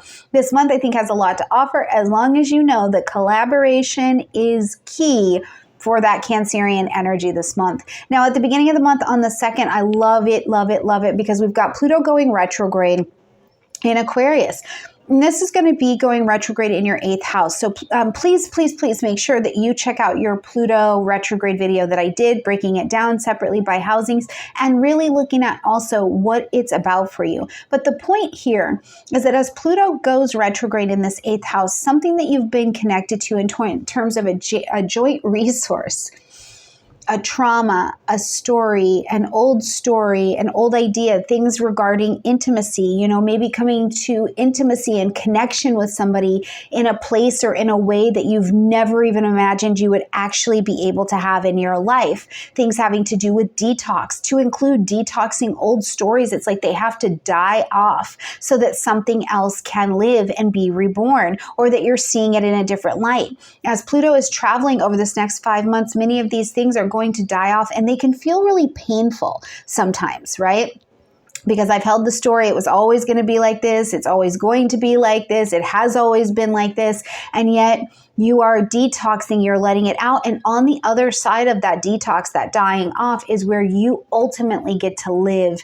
You live big, you live full, you live empowered. So by the time we see you in October, through this next 5 months, we see you in October so much more empowered with this golden opportunity that has come to you to really turn a liability of yours into an asset, okay? So you'll be looking at plenty of those kinds of things. Now, as we get to the 7th of the month, we've got the new moon happening in Taurus, and this is going to be at 18 degrees. So a couple of things to keep in mind here. First of all, the new moon is where we're planting our seeds of intention, and you've got a separate new moon video for the month as well, so make sure you check that out. But you're planting your seeds of intention to begin something. Okay, you want to start something, but you're starting it like a Taurus. So first of all, you're starting something that is going to have long-term impact for you. Okay, it is a sustainable resource. You can build from it. You can eat from it. You can touch it, taste it. You know that it's yours. And it is built around a set of values that you really have. But the thing is that it is in such a social space. So what it cues me to is that you are building something, you're planting seeds of intention to build something solid in your friendship group, in groupings, in places where you're collaborating with other people, and maybe they're teaching you things that really have long-term sustainable value. Now, we also see that this particular moon is in conjunction with Uranus. It's in a conversation with Saturn. It's connected to Ceres. So whatever you're building, what I want to tell you here, Cancer, is plant your seeds. What you want is also seeking and looking for you, and it's looking to bloom from you, but also do it in a way where you're gentle and you're tender with yourself and you nurture this thing to life. It's not, you don't plant it today and you get all the vegetables on Tuesday. It's not like that. And building in this kind of collaboration may be something really new for you. Now, I also was thinking about two other things. One, Jupiter and Uranus have already had their conjunction. So they've kind of seeded the area just a couple orb distance away from this particular new moon. So you already had something going here. Something in a social, collaborative kind of way, something with a friendship zone, something with technology. Maybe, you know, Taurus is infamous for having connections from the past. So maybe there's a connection with a friend or somebody or a lover from the past or something like that. And there was like a seeding of something long-term that could be happening here that will be sustainable for you in the future, even if you don't fully see it now. So as this new moon gets going, then we're going to see the rest of these planets travel over that seeded area. Now it starts to come to life. We had in April the seeding, and now we're starting to have some of the growing and the blossoming. Those April showers are bringing these May flowers, I assure you. The other thing I was thinking of is that because Venus is already in Taurus and in domicile, very, very comfortable, working well, that also I wouldn't be surprised at all if in a social group you go and someone is interested in you. You know, love and value and self-confidence and worth and financial benefit can blossom. My goodness, you can tell this is Mercury retrograde time.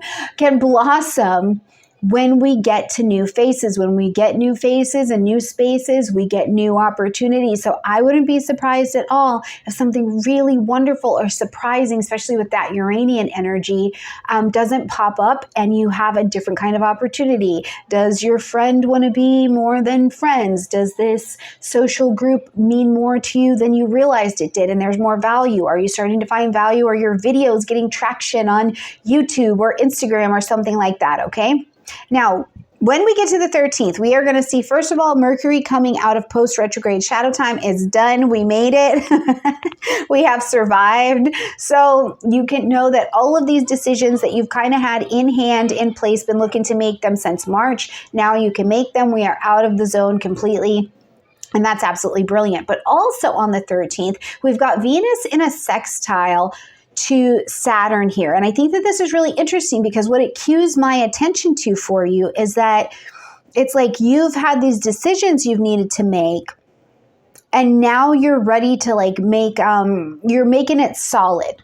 You're making it solid in some way. You're like, yes, I'm doing it. I'm going this direction. We just had a new moon in Taurus energy, which was setting your attention to what you're committed to, willing to let, blossom into your life. And so I think at this time, what I want to share with you is, again, trust your instincts, trust your energy, trust your intuition, trust where you have expertise to guide you. Because what's happening around you that you're making these decisions and these commitments to is actually just very practical. It can sound and feel like it's very spiritual and very woo-woo, but in this case, the spiritual is just practical. So be mindful what it is that you do want to commit to, but whatever it is, it seems like you're taking it on willingly. Maybe you're committing to a group and you're like, okay, I have to stop talking about it and I have to be about it, and you're ready to step into this group. Now, when we get to the 15th, all of these decisions and things that you were waiting to make in April and then you got to make in the beginning of May, when we get to the 15th, Mercury moves into Taurus as well, okay?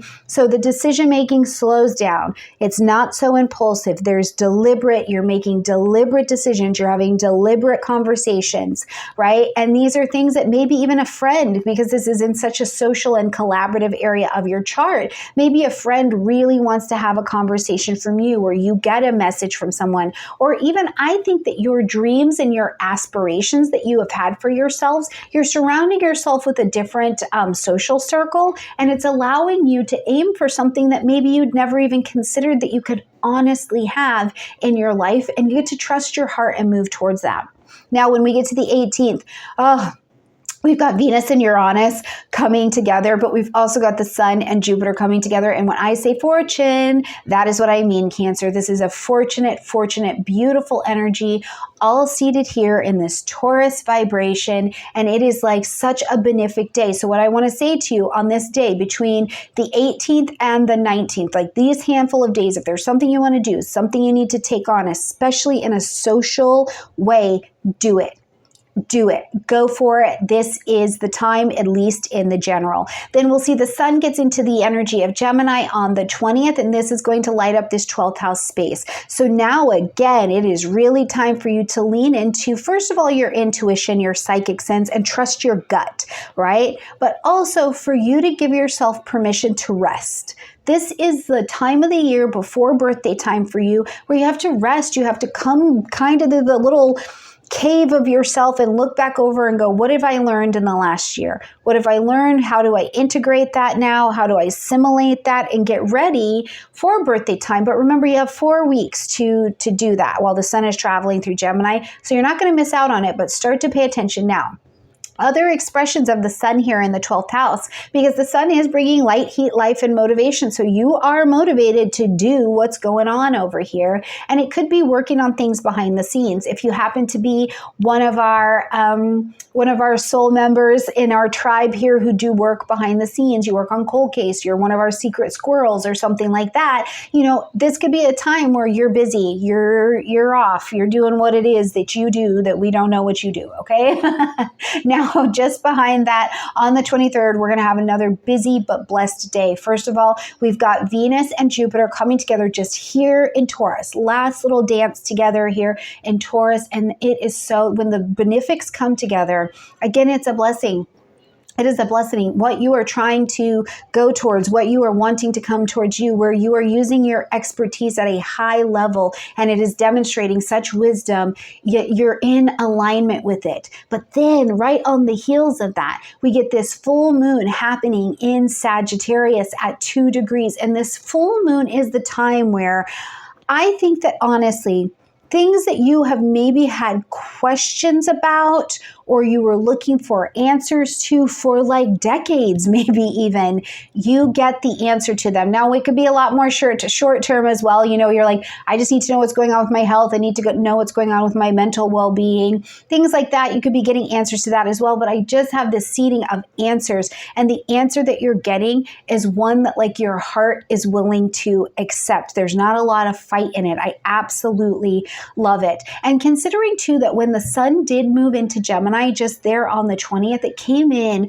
under a trine to that Pluto that was retrograde. So again, that particular energy is telling me that the information that you're getting over this next couple weeks between the 20th and the end of the month, it's life-changing for you, because one small thing can change the course and the direction of your life in ways that you don't understand today. And I think that we really get to participate in that this month. Now, when we get also to later in the 23rd, we're going to see Venus move into the vibration of Gemini, attracting rest to you, attracting things from behind the scenes, also attracting things from the past. The 12th house, we do that. But the other thing I love about it is whatever is coming in, it comes to you for you to see if you still value it or not. You could also be making money behind the scenes, right? Wouldn't it be nice to have some nice passive income? And I'm not talking about passive income streams. I'm talking about passive income rivers. We want rivers, right? So how do you get these flowing, working behind the scenes, calling it to you?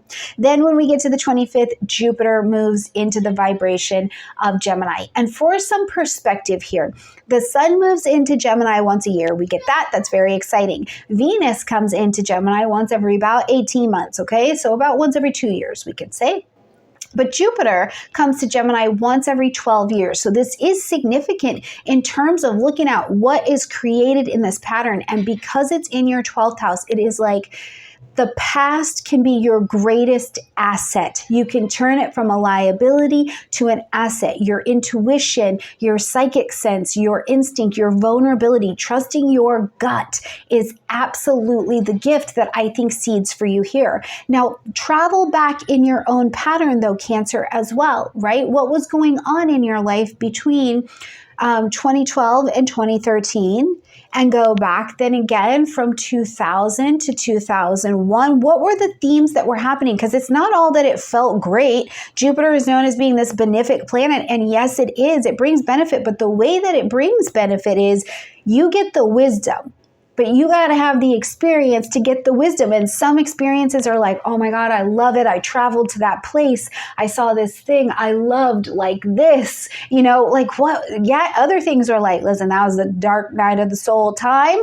But I did learn, and I had teachers come to me, and I had people come into my network who taught me about spiritual living, who were trying to speak healing and rest and rejuvenation and restoration into my life. People who taught me about surrender to win, right? So look back through your own past so that we can see the way that this beautiful Jupiterian story is trying to play out for you, magnificent, divine Cancerian friends. All right, y'all, I love you, and I look forward to seeing you next month. Please check out your other videos, Pluto retrograde, both of your moon videos, and of course, anything else you need is in the description box of this video.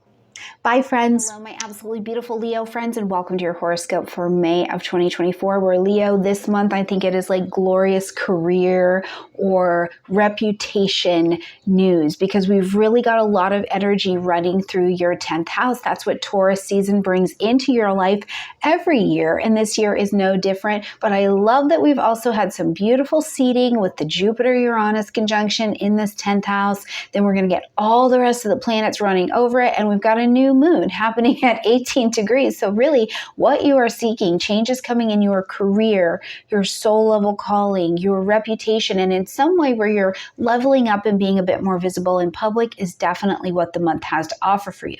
Now, we cannot miss out on the fact that also at the beginning of the month, we've got Pluto going retrograde in the vibration of Aquarius, which is of course right across the street from you, lighting up the things that you've been learning, maybe even pain points that you have had in your relationships. Now, I'm talking about conscious chosen one-on-one relationships, whether these be business relationships, personal relationships, a marriage, a romance, you with you. There's been a lot of breaking down for some of my Leo friends who have been looking at how they treat, talk, and regard themselves. So whatever that pain point is, make sure you watch your Pluto retrograde video as I'm giving a breakdown by house so you can see how this is actually impacting you. And we go a bit more in depth as to what this Pluto is trying to bring your attention to. But just know that this space of relationships and how you've related to others, something is dying off because the next version that is what used to be a liability is getting ready to become a really big asset for you, especially as we get closer to the end of the year.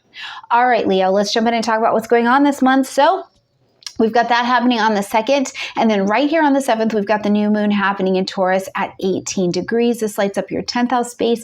Venus is already here in this 10th house in Taurus, attracting, so pulling into you. And now at this new moon, you're going to plant your seeds of intention to begin what you would like to experience next, whether it be your reputation, in your career, in your soul level calling, in how you offer yourself out to the world for us to know you. That's the way you can rethink about this phrase. Now, I love it that this moon is in conjunction with Uranus, okay? Because it's surprising. This could be something surprising that comes to your attention, whether it's a surprising opportunity or, in your career. Is it a surprise? Like, this is it. Someone's proposing. They're popping the question. You're getting ready to change your name that we call you in public. You're going to go from single to engaged and maybe engaged to married. There's a lot of steps before you get to married and all of those things or vice versa.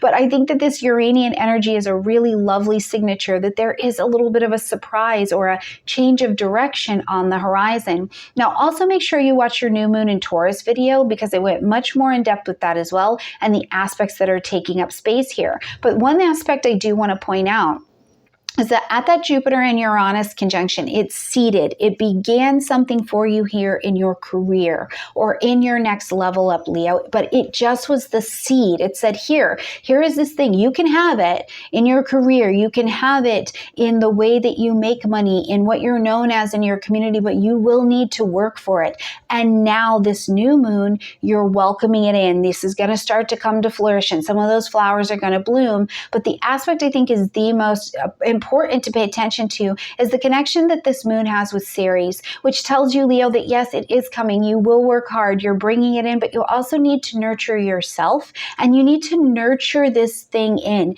It's not a force. You're not going to go out and force your career. You're not going to go out and force, your reputation to be something different. You just nurture it in. Be of service to others, be of service to yourself. And this is the way you get this to come to light. Now, when we get to the 13th, I actually love it because we've got Mercury coming out of its post-retrograde shadow time. So things that you've been working on, decisions that you've maybe wanted to make, the ways that you felt a bit impulsive where you're like, I need to do it now. All of that gets to calm down a little bit as we get to the 15th. But as Mercury comes out of its post-retrograde shadow time, decisions you've been waiting for real clarity to make them since March are available and on the table. Now, we also see here that Venus is in a sextile to Saturn. So whatever you needed to commit to around these decisions, I think you've got good energy and support to be able to do that. Now, when we get to the 15th, we've got Mercury moving into Taurus. So some of those impulsive, fiery ideas where it's like, I need to do it right now, the information slows down. You're more deliberate. You're more practical and intentional with decisions that you are making around your career, around projects that you want to sign up for, around a direction you'd like to go, around documents that you're signing or commitments that you're making. When we get to the 18th, we've got Venus and Uranus in a conjunction, and I love this because not only is the conjunction gorgeous, but it helps, like, it becomes to me, the way that I see it is they come together, and because Venus is such an attracting energy, it goes boop, and it like attracts a surprise opportunity to you, or something that you just weren't expecting to be that way. So look out for life to surprise and delight you as we get to the space around the 18th. And I really like the vibration from the 18th looking into the 19th, because we've got Venus in a conjunction here with Uranus. The sun is also talking to Jupiter. So this couple days, I think, is really such a beneficial energy that if there are things you wanted to get done or you needed to get done, this is the time to do it. So expect the unexpected and expect to be delighted as well, because this is a lot of Taurus energy. Now, when we get to the 20th, the sun is going to move into the vibration of Gemini. And this happens once a year. And this is going to be your start. Your sun is bringing light, heat, light, and motivation to your social sphere. So now it's time for you to start to switch your gear, your energy a little bit, Leo, to being a bit more social, to going out. You've got to go out there, to learning more about social media, technologies, these kinds of things, and learning them and bringing them in. Now, I do want to say that the sun in Gemini is busy. It can be busy and it can be fast. It can feel like your network gets big and it's busy really, really quickly. But also it's a wonderful time to remember that not everybody that comes into your network during this season is going to stay. So you don't have to plan on being best friends with all of them, okay? You don't have to plan on everybody sticking around forever. You just don't need to do that. But you can also look at, when the sun was here last year, who came into your network, who came into your life, what were the stories in your friendships, what were changing, because because this may also be an awesome opportunity for you to reconnect with that friendship zone. On the 23rd, we have got a full moon happening at 2 degrees of Sagittarius, but we've also got Venus and Jupiter, the benefics, coming together for a conjunction before they leave Taurus, okay? And I think that that particular conjunction with this full moon happening in Sagittarius, which is asking you to end something, acknowledge something, or to make an adjustment, is really so fortunate. I think that this is the most fortunate full moon that we have all year, because the benefics are here and they are in wonderful connection with one another. So first of all, looking at this and looking at that it's happening in your 5th house of pleasure, joy, play, taking a risk, conception. And this can be conception of people. Maybe you're conceiving a person, or conceiving a new idea, a new hobby, a business, things having to do with children or that childlike energy, sports, all of these fun, loving kinds of things, romance, fall into this 5th house space. So at this full moon,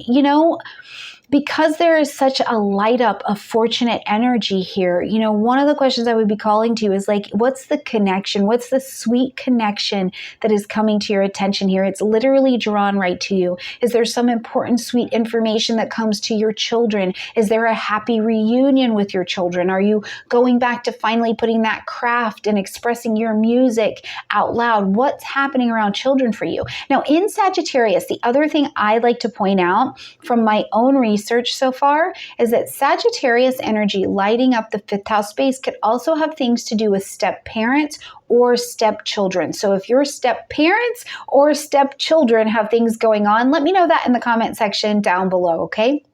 All right. Now, when we are also still in the 23rd, but after the moon, after the full moon, we're going to see Venus jump into the energy of Gemini and begin that tour.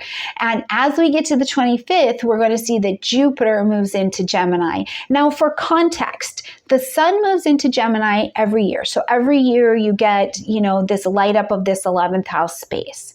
Venus comes to Gemini once every 18 months-ish, okay? So we've got some time invested in that. But Jupiter comes to Gemini once every 12 years. So this is an important signature that is gaining your attention. Now, first of all, Jupiter expands. It expands what it touches, right? So your friendship group could really get big, and it's Jupiter energy. So I wouldn't even be surprised if you start to have international friends or friends that are really different from you, but you like it. You're like, this is so cool, right? Like you're into it. But also the other thing that can happen here is that if you're not careful, Jupiter can expand so much that you feel so overwhelmed by social things, and they actually end up being distractions and creating overwhelm and burnout. So I want you to just be mindful of not expanding too much, but opening your mind to have new experiences, because new experiences with new people, new organizations, new ambitions for yourself also brings new wisdom into your life. And that is really what Jupiter does, is it shows you where you are locked and loaded in your wisdom because you've had the experience. Now you can track this back in your own life. Go back to the time between 2012 and 2013, what was happening and unfolding in your social area of your chart, and go back to 2000 to 2001 and see what was happening then. And you can track it back every year for 12 years, for as long as you've been alive, going back to your very first, Jupiter return, right? If you have Jupiter in Gemini, you can take this back to your first Jupiter return. What was happening for you around 12 years old? What came into your life? And remember, not every Jupiterian interaction, it feels like it's the best thing ever. Some come with really hard lessons, because you cannot have the wisdom without getting the experience. But it doesn't mean that every Jupiter connection is going to be hard at the same time. Okay? All right, beautiful Leos, have a great month. Let me know how it's going in the comment section down below. Hello, my absolutely beautiful Virgo friends, and welcome to your horoscope for May of 2024. We're Virgo. This month, the big news is that not only is your ruling planet Mercury going to be leaving post-retrograde shadow time, which means the clarity that you have to make decisions, especially about anything that has been presenting itself through the eclipse window, because there is some cleanup that needs to be done, but it's more about just making deliberate, practical decisions, which Mercury coming out of that post-retrograde shadow time, moving into Taurus, will definitely help you do that, another fellow steady earth sign. But we've also got Pluto going retrograde and Jupiter moving into the vibration of Gemini. And that is just where we're kicking off, because this month is actually such a fortunate month, okay?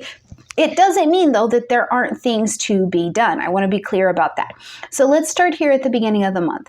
First of all, when we're coming in on the 2nd, we've got Pluto stepping into its retrograde at 2 degrees of Aquarius, backing up all the way to 29 degrees of Capricorn, coming direct on October 11th. Now, Virgo, please make sure that you check out your Pluto retrograde video, because I went more in depth on that, all the details, dates, and all of that good stuff. But what we want to know here for you is that Pluto here has gotten to that 2 degrees of Aquarius, which means that it is a world outside of you, in your community, on this globe. It is a world inside of you that you've never seen and you couldn't even fully dream of just yet. But now you've been shown, and you've also been shown that that's exactly where you're going, where the next phases of development will live and expand over the next 20 years. So as Pluto is retrograding here now, it's like you have the opportunity in your 6th house, your health, your wellness, daily routines, things about being of service to other people. Maybe you're a caretaker in some way. If you're a freelance person or you own your own business, these concepts are really, really very vibrant for you to be going back over now. What is it going to look like for you? What do you need to relearn, reorient to? What do you need to reflect on? Because likely there's some pain point. And I do want to say this too. It's not just about health and well-being, like, you're taking your body to the gym, maybe you are, but it's also mental health and well-being. And sometimes this doesn't have anything to do with something's wrong. It has to do with we're aging, we've matured out of groups or ideas that, they just don't belong to us anymore. I'm struggling to get my head around, Virgo, right? This idea of faith or fear. These can sometimes be challenging concepts to the intellect, and you would like to move in the realm of the intellect. So making sure that head-heart connection continues to cycle in a way that is smooth and trusting. These could all be things that you have opportunities that you are opening up to. But I also do want to say that by the time we see you at the end of the year, what you have reevaluated here, what has been crap, right? It's been crap, Virgo. Let's just say it like it is. It can actually turn into gold, right? You take your liability and it is transformed into an asset, okay? Now, as we get here to the 7th of the month, I absolutely love it because we've got a new moon happening at 18 degrees of Taurus, fellow earth sign. So this is a lovely connection, a lovely vibrational energy for you. Now, this new moon is also going to be happening in conjunction with Uranus, lovely conversation with Saturn, lovely other conversation with Ceres, and all around the degree point where we saw Jupiter and Uranus come together in conjunction and seed. They seeded, they began begun a story here for you of your expansion, publishing, marketing, broadcasting, higher education, long distance travel, traveling messages far from you. Languages, legal things, okay? But so where I really see that this new moon has the most impact for you is it could be bringing you an opportunity to accomplish a goal about expansion in some way that you really want. Now, for some people, expansion here is honestly going to look something like you're expanding, you're pregnant. Okay, cool. For others, this is going to be you're starting something in higher education. You're becoming the teacher. You're going down a course or a philosophy that will now become the foundation of your life. You're doing a training of some variety. Some of you really, I think, will have the travel bug. You'll be like, no, I don't want to live here anymore. I'm hitching my wagon to Portugal, or, whatever it is for you. But the travel expansion is here. And I do think that a lot of it has to do with it's like it's tied to some kind of academic training or expansion, because you need the new knowledge, okay? Now, with Uranus being involved here, having Jupiter and Uranus started this area for you, what you begin here will be sustainable and can bring food to the table, can be earthy and enduring for the next 14, 15 years. So if an opportunity presents itself to you, I would encourage you, yes, of course, investigate it, but say yes. Make room for life to surprise and delight you, especially if you stop fighting the same way you've been fighting, right? Because sometimes that's all we have to unlearn, is to stop doing what we've been doing, or to go back to doing something that was working, because it is just as insane to keep doing something and trying to get different results as it is to stop doing something that was working for something that is now not working, right? So whatever this is, make room for life to surprise and delight you, okay? On the 13th, first of all, Mercury is out of its post-retrograde shadow time. So we made it. And this was a crunchy one. I do think that this particular Mercury retrograde was kind of crunchy because we were also retrograding in Aries. For you, this was rolling about in the 8th house space. So things that have to do with power dynamics, power struggles. You want to do something about it right now, but the timing in April in this retrograde really wouldn't allow it, or decisions needed to be made in joint ways, joint resources. And so now, as Mercury comes out of this post-retrograde shadow time, we're done with it. You can move forward. And by the time we get to the 15th and Mercury moves into Taurus, now your ideas, now your decision making, it's slow, it's grounded, it's deliberate, it's purposeful, and you can feel a lot more solid in the choices that you are making. And I think that that's absolutely a brilliant vibration to be working with. Now, we're also going to see that as we get to the 18th of the month, it's a day that I love. I want you to circle it all in your calendar and do stuff with it. 18th and 19th, okay? So on the 18th, we've got Venus and Uranus coming together in a conjunction, but on the same day, we've got the Sun and Jupiter coming together as well. So it is a blessed and favorable day in the 9th house space. So I'm telling you, publishing, marketing, broadcasting, 9th house things, training, higher education, beginning a course, starting a course, teaching a course, travel, whatever it is, this energy here is loaded with fortune. It's loading with being fortunate, you being able to be successful, even drawing people, because Venus is still in Taurus. So drawing people to you from foreign lands, or they have foreign information, right? Or maybe their accent is different, and you get to thrive in this particular environment. So 18th and 19th, I'm going to say, do it, go for it, Virgo, please go get it done. On the 20th, we are going to see that the Sun shifts into the vibration of Gemini, okay, fellow Mercury ruled energy. Now, when the Sun moves, it comes here once a year. So this is like the annual light up of this area of your chart, of your 10th house, of the career, your soul level calling, your title or reputation that we call you in public. So what is different from last year? You've had the Sun be here. It gave you a blessing for 1 year. It gave you your lessons for 1 year. What did you do last year? Have a review of it. So that now as the Sun is here bringing light, heat, life, and vitality and motivation, you can go, okay, how am I moving a little bit different in my career, or what I want to be known as in the world and what I offer to the world than I did last year? When we get to the 23rd, busy day. Busy day. First of all, we've got Venus and Jupiter coming together for their last little meetup conjunction in the energy of Taurus, before they both move on to Gemini, okay? So as these two come together, first of all, it's the benefics coming together. It is a blessed union. It is The 23rd, I think, is the next most favorable day of the year. I don't go all haywire telling you this is the best day of the year. So by the time I'm telling you something's good, it's good. So these two coming together really is bringing a lot of benefit. They're saying, okay, you can have this. You will need to work for this. You have wisdom. You do have experience here. You will have to work for it. But this is about a blooming season. It's not about just planting anymore. Now it is about the business of good and happy living with the wisdom that you have gained, okay? And just after that, we're going to see that we've got a full moon happening in Sagittarius just on the heels of this beautiful conjunction. Now, this full moon in Sagittarius is, first of all, telling you that we need to end something, acknowledge something, or we need to make an adjustment. And this is an adjustment, I think, in your home. And the adjustment in your home, family, real estate, property, domestic foundations, your own psychological foundation, this has a lot to do with, first of all, getting rid of people who are not toxic. I don't want to say toxic because I don't like that word at all.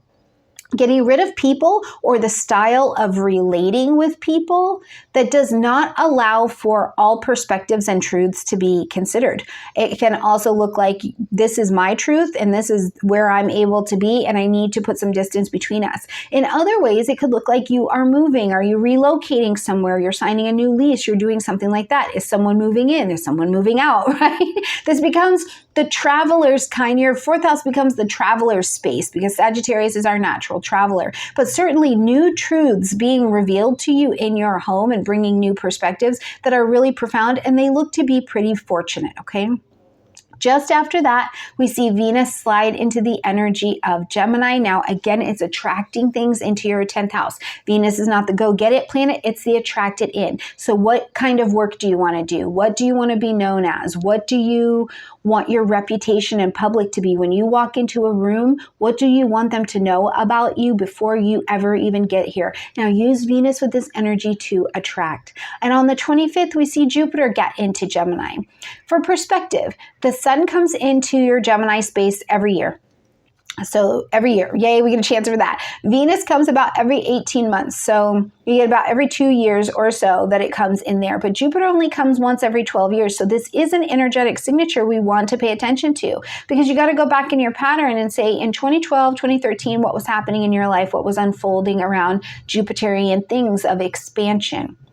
How was your career or your reputation expanding? Go back to 2000, 2001. What was happening for you here at that time? Because the similar events are going to be happening here, and they can be blessed. And they'll be blessed for the next 12 years. But the way Jupiter brings blessings is not just like, here's the lottery for you, right? It was not that. Jupiter gives you the blessing of wisdom, but it is wisdom that you earned through experience. So not every Jupiterian interaction is like, this is my best life. Some of them are like, that really hurt.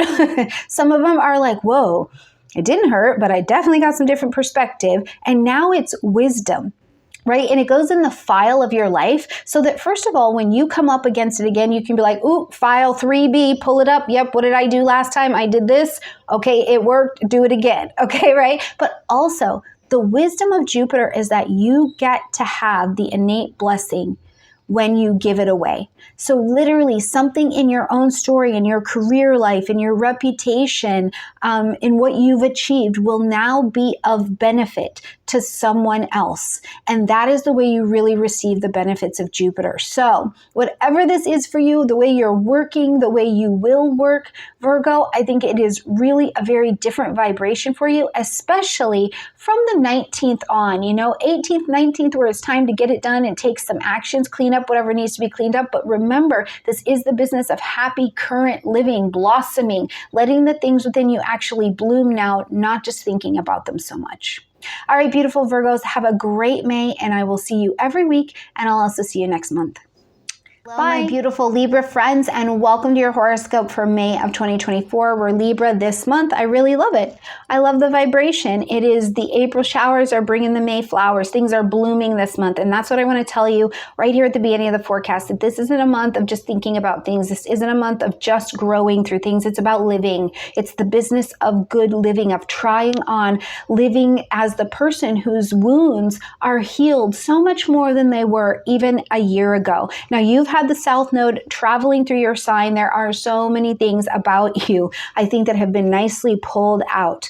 Right? They've just been released where it's like, hold on, you don't need that anymore. That particular character trait, that particular connection is not what's exactly right for you anymore. So let's even the scales out a little bit. But at the same time, Libra, the South Node is not bad. So I think it's also shown you what partnership really is and whether or not you truly understand as the active guardian of teaching us how we partner. Do you really understand your role and how you're serving humanity by carrying that vibration? Because this idea that partnership is just two energies coming together is incorrect. And I think that this last year has really been showing you what you know about it and helping you get rebalanced in that energy and really bloom and flourish. Now, we're going to see that Pluto goes retrograde this month. We've got glorious moons. When I say glorious, I do mean that, okay? Because you know I don't give a lot of hype to these planets, even though I am an astrologer.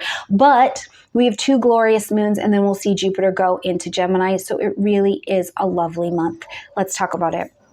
Right at the beginning of the month on the 5th, we see Pluto going retrograde at almost 11 degrees. No, at 2 degrees of Aquarius. And make sure you check out your Pluto retrograde video. I did a separate video going all in depth and breaking it down by house so that you can track it in your personal chart. But in the general, we see Pluto going retrograde here in your 5th house. So reviewing, reorienting, relooking at what you need to know. What are the skills? What is your relationship with joy, pleasure, play? What's happening with your understanding around children? Where are you at in where you're willing and able to take a risk, and you're reviewing, reorienting, and reunioning in some way with joy, pleasure, and play in your own life. You're a Venusian ruled sign. What is your relationship with joy, pleasure, and play, right? So as we see Pluto retrograde, and it does this work for the next 5 months, all the way until October 11th, where it will come out of retrograde at 29 degrees of Capricorn, you've got this energy to just be in review, and especially be in review, Libra, of a world that is to come. Pluto got to 2 degrees. That is a world that none of us have ever seen or been in before. That is places in you that maybe you've only ever dreamt of. And now you are going to walk into them head high, shoulders up, into a version of yourself, living in a world, moving and being in a way that you never really could make tangible. And now you're going to be able to do that. I absolutely love it. All right, on the 8th, we're going to have a new moon that's happening at 18 degrees of Taurus. So first of all, we're planting our seeds of intention to begin something new here, but we begin in the dark. So when we're doing this at the new moon, there's this mix of, yes, we're starting something new and it's exciting, and you plant your seeds in this 8th house space of joint resources, intimacy and assets. That's what I call it, okay? So it can be anything from collaboration, something going on with your partner's money, healing and growth work that you're going through, passive income streams. I really like that. I do a lot of passive income stream work in the 8th house, but also death, debt, taxes, things like that need to be pushed out. So you're planting your seeds of intention here in a very Tauran way to be practical and deliberate with what it is that you are building, because you want it to be sustainable, right? But when we're building at the new moon, it's in the dark. So some piece is like the excitement of building it, and the other piece is understanding what has to be surrendered, because something has to be let go. An old identity, an old version of what has been living here has to be let go in order for the new identity of your 8th house to become real, for you to, really get that income stream going, really let that detox happen, let that debt go, let that healing happen. Begin studying astrology. I love it. Do that, okay? So the other thing that I was thinking about, though, is how heavy collaborative energy can be with this in the 8th house. And sometimes we miss that. And sometimes even I miss talking about that.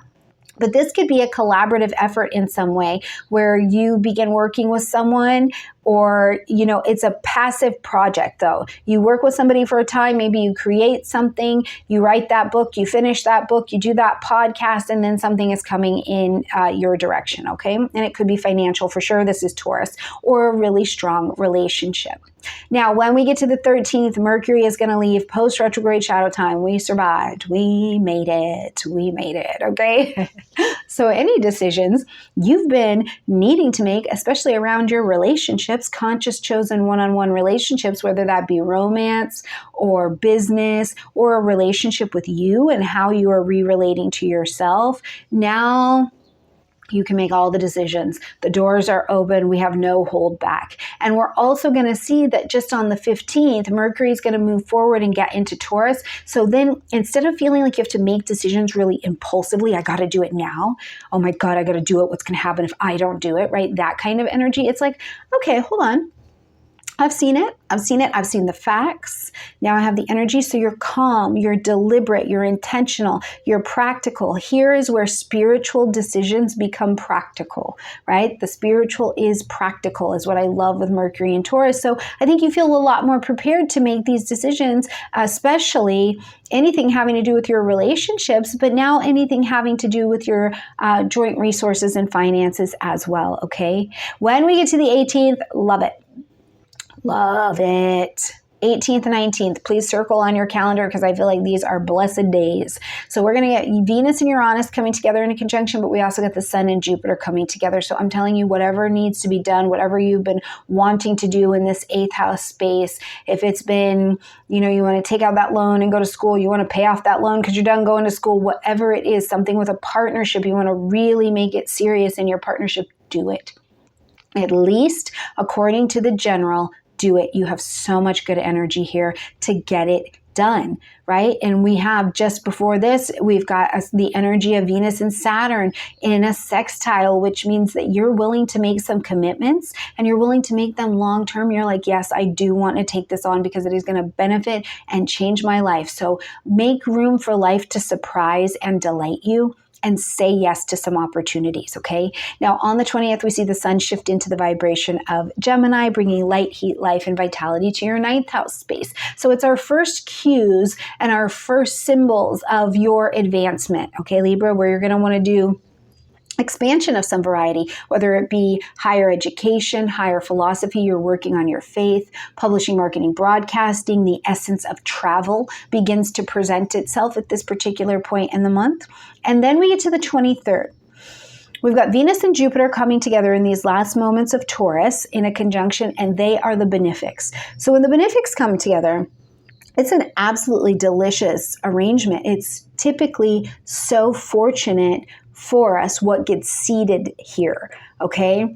Now, they're going to come together. Then we have this full moon happening in Sagittarius at 2 degrees.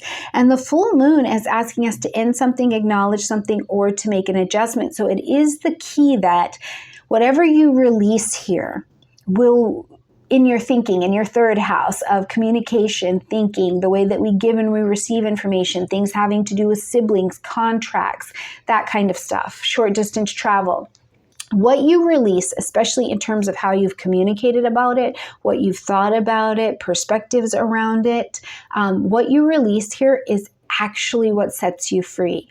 Surrender to win is kind of a concept I've been thinking a lot about here, you know, and if it's, let's say you're going to go on a short distance trip to see a family member or something like that, and the way that you're communicating with them becomes different because you're like, what? I don't need the fight. I don't need to win. I would rather be happy than need you to know that I am right, you know, because sometimes if you're like me, I'm like, no, I want to be happy and I want to be right and happy, and I want you to know that I'm right, and that would make me happy. Right? It gets all psychological up in here. So anyway, the way that you are communicating, there is room for great adventure. Now, the other thing I love about this that I think is so blessed is that the ruling planet of this particular lunation, Jupiter, is in conjunction with the other benefic. So maybe you're traveling, maybe you've got people with fun accents coming into your life and you're just enamored, you like it, or they're bringing a new tongue or a new set of ways that they they discuss or they share information and you are really, really taken with it. So again, make room for the world to surprise and delight you, because you could be kicked in a little bit of a direction. Just a small shift could be such a huge course correction in your life a few months down the road, okay? Just after that, Venus will move into the vibration of Gemini, and on the 25th, we'll see Jupiter move into the vibration of Gemini. So now the 9th house is lit up. Now, for sure, whatever you wanted to study, maybe you wanted to go back to school or get some training around something, or you had something legal come up, or the international travel is now really, really a thing, okay? So for perspective, though, the sun comes into Gemini once a year. Venus comes into Gemini once about every 18 months-ish, okay? But Jupiter only comes to Gemini once every 12 years. So you can pattern track back into your own life. Go back to 2012, 2013. What was happening? What was expanding for you at that time, especially in the 9th house area? Then go back to 2000, 2001. What was unfolding for you at this particular time? Because we just live our patterns, but the hope is that we bring some new wisdom. You know, it's like, don't keep doing the same thing over and over and over again if it's not bringing new wisdom to the table. Now, the other thing too that I think is really important to understand about how Jupiter works is that, yes, beautiful, benefic, guardian angel kind of energy, but the real gift of Jupiter cannot be actualized until you give away your wisdom, right? So how did you get your wisdom, though? You had to have some experience. And experiences, that is a vast, big word, right? Some of the experiences were so exciting. Oh my gosh, I saw this thing. It was so cool. And it's like in the memory box, and you have that experience. Others was like, that was really, really hard. But you got the experience, and now you have the wisdom, and it goes in the wisdom box, right? But all of these things that you're loaded with the wisdom through the experience of, just do not become the best that they can be until you're helping someone else. You're teaching someone else. You're being of service to someone else. So I want you to keep that in mind as Jupiter's traveling through Gemini. What do you already know that you can share with someone else, because the networking is going to get busy? Who's coming to you from your wisdom where you're like, listen, 2012 I'd made some of the stupidest mistakes I have ever met in my life, but I survived them. I learned. Sure enough, here we are in 2024, going to 2025, and somebody shows up making that same stupid mistake, and you're like, oh, yeah, me too, I did it, and here's what I did. Here's how it worked for me. Or somebody's coming to you and they're like, oh, you used to be a nurse, right? And you're like, oh yeah, and here's what I can tell you about that, right? So remember, Jupiter actually gets actualized in its fullest benefit when we're making it of service to share our wisdom with others. Beautiful Libra, I love you. And I look forward to seeing you every week as we walk through other transits that are happening and how you can light up with them. And I also look forward to seeing you next month. Have a good month. Hello, my absolutely beautiful Scorpio friends, and welcome to your horoscope for May of 2024. We're Scorpio this month. The big news is that we've got Jupiter moving into the vibration of Gemini, starting to light up your 8th house space. And I want to offer you a question to be considering for the entirety of this transit. And that is, if Scorpio, in any way, you are feeling stuck, I want to ask you to consider if you are really stuck, or if you are unaware of the abundance you have to be working with, right? Because being stuck and being unaware are two very different states. And when we become more aware, you can actually use that beautiful intuition that you are naturally deeply made of to pull resources into your life. And what I mean here is, are you stuck like, I can't do anything, the resources aren't working, or I've come as far as I can go, but you're unaware that that's not actually true. You have a skill, you have a talent, you have a shared resource, you have a connection, a power dynamic, an interpersonal power dynamic that you could be making use of that would actually help get your energy moving. But it does require that you shift your energy. And I think that that's what a lot of this month has to offer to you, to look at how you are dancing in relationships in a different way, right? So we've got a lot on the table around relationships. Now, we've also got this month some really glorious moons that are built to be benefic, at least in the general. So let's take a lot of good use for that and make sure you're not blocking your own blessings this month. Instead, welcome them in, welcoming them in. So here's my other thought before we jump into breaking down these days, is that one of your ruling planets, Mars, is in the vibration of Aries, living its best life. So your ability to do this month, to take action, to go directly at something that you need to get done is really, really very there. However, Pluto, your other ruling planet, is stepped into retrograde this month, right at the beginning of the month. So one of the things is that you may not feel like your best, most deeply intense, intuitive self, right? So it's this really interesting dynamic between, yeah, I know what I'm doing and I know where I'm going and how to go there, and having a lot of drive and willingness to do that, but also lacking just a little bit of like that chutzpah confidence of like, listen, I know me. You know what I mean? So intuitively, I think that that's really the picture this month, is like, let your wisdom, let your intuition, trust your gut this month as you are moving, okay? Because it's really there. You've got it. Just be aware, Scorpio, of what you've got going.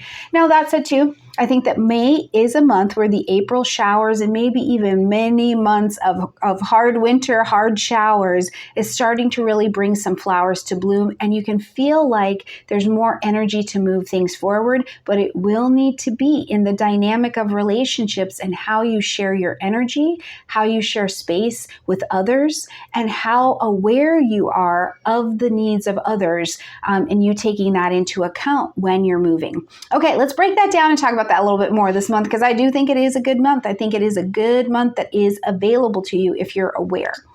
So at the beginning of the month, Pluto is going to step into its retrograde at 2 degrees of Aquarius, backing up all the way to 29 degrees of Capricorn and coming direct October 11th. Now, Scorpio, make sure you check out your separate video on the Pluto retrograde itself, because I go a lot more in depth there. But what we want to know here is that this is the ruling planet for you, and it is retrograding through your 4th house space. So home, family, real estate, property, internal psychological dynamics. And so one of the things that catches my attention immediately is looking at maybe where there have been conversations that you've never had them before, right? Pluto's working in that space of the sub-unconscious. So it's not that you've necessarily been so aware of it. And having come to 2 degrees of Aquarius, you're looking at a world in terms of the globe, in terms of the economy, in terms of your communities that we've never been in before. You've never had to handle these lessons. So you're learning, you're being shaped by them, you're shaping with them. And there could be a bit of power struggle that's been going on. How do I get this to work? I'm stuck. It's not working. Oh, this is the best experience I've ever had in my life. How do I keep it going, right? These kinds of questions, and there can be some power and control dynamic going there. And it's coming from a place that you're like, I didn't even know I had these questions. I didn't even know this was a thing I was thinking about. And it likely has to do with your home, family, property, real estate, things having to do with your parents or family. Either way, you're in a place that you've likely never been before, so you're considering these answers. Now, as Pluto takes this retrograde, you're getting a chance to reevaluate, reorient, and to research how to get these things done. You know, this is Pluto. It is the planet of death and rebirth. So one of the first questions that comes to my mind is, what are you working on around your parents or your family that does have to do with these concepts of death or the endings of something, where it's going to have to take another deep form, but you need to learn about it over this next 5 months. And this is really where I think that your confidence takes a little bit of a hit, because you're like, I'm used to knowing what I'm doing. I'm used to being able to sense through, right? Just trust my intuition through. And now you're having to relearn and let yourself be redeveloped here so that you have that new awareness. And what I want to say is, it's okay. It's okay. You're our sign. You are our active guardian who is learning to be so confident in trusting your intuition and taking people. You're holding the role, not just for your life, but for humanity, that goes to hell and back unafraid, or you do it afraid because you know where the light is. You know how to get to the light. So in thinking about holding that role and developing into that, I want to tell you it's okay. Trust your intuition. Trust sharing energy with the people around you, that you're going to be given every tool that you need to become more aware of how to navigate this. If you have to do death, debt, taxes, real estate, any of these things that are new to you, there's helpers that are also going to come along and show you how to reorient to this, okay? On the 7th, we've got a new moon that is lighting up at 18 degrees of Taurus. So it's over here in the 7th house, your partnership zone. Conscious, chosen, one-on-one relationships. This means you know you're in relationship to this particular dynamic, whether it be a romantic relationship, whether it be a business partnership, you with yourself. Sometimes friends can show themselves in here if you have a conscious, chosen daily relationship with like a friend or something like that.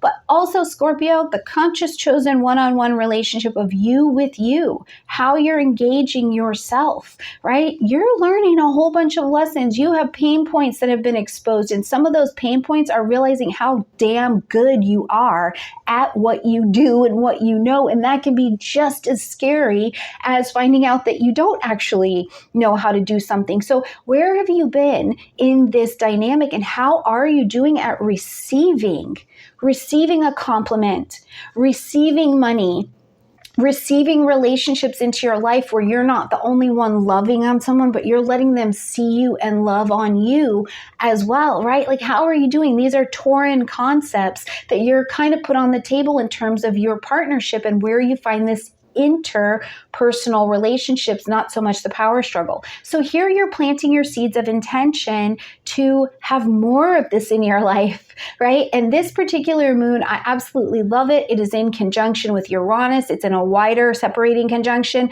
with Jupiter, but Jupiter and Uranus have recently seeded. They began something of long-term stability, a relationship that has long-term 14, 15 years worth of stability and value and confidence and sturdiness to it that really can shape your life. Now, as you're learning about this and you're calling this kind of partnership into your life, what I want to say with Uranus being here is make space for your life and this world to surprise and delight you, to bring you an opportunity that is like, you know, it seems like sometimes Uranus, it comes out of nowhere, or you're just getting it done in a way that is really, really different. It's a new solution to an old problem in relationships, or you're seeing a relationship with different eyes. And they're not just different eyes, they're sacred, truthful eyes.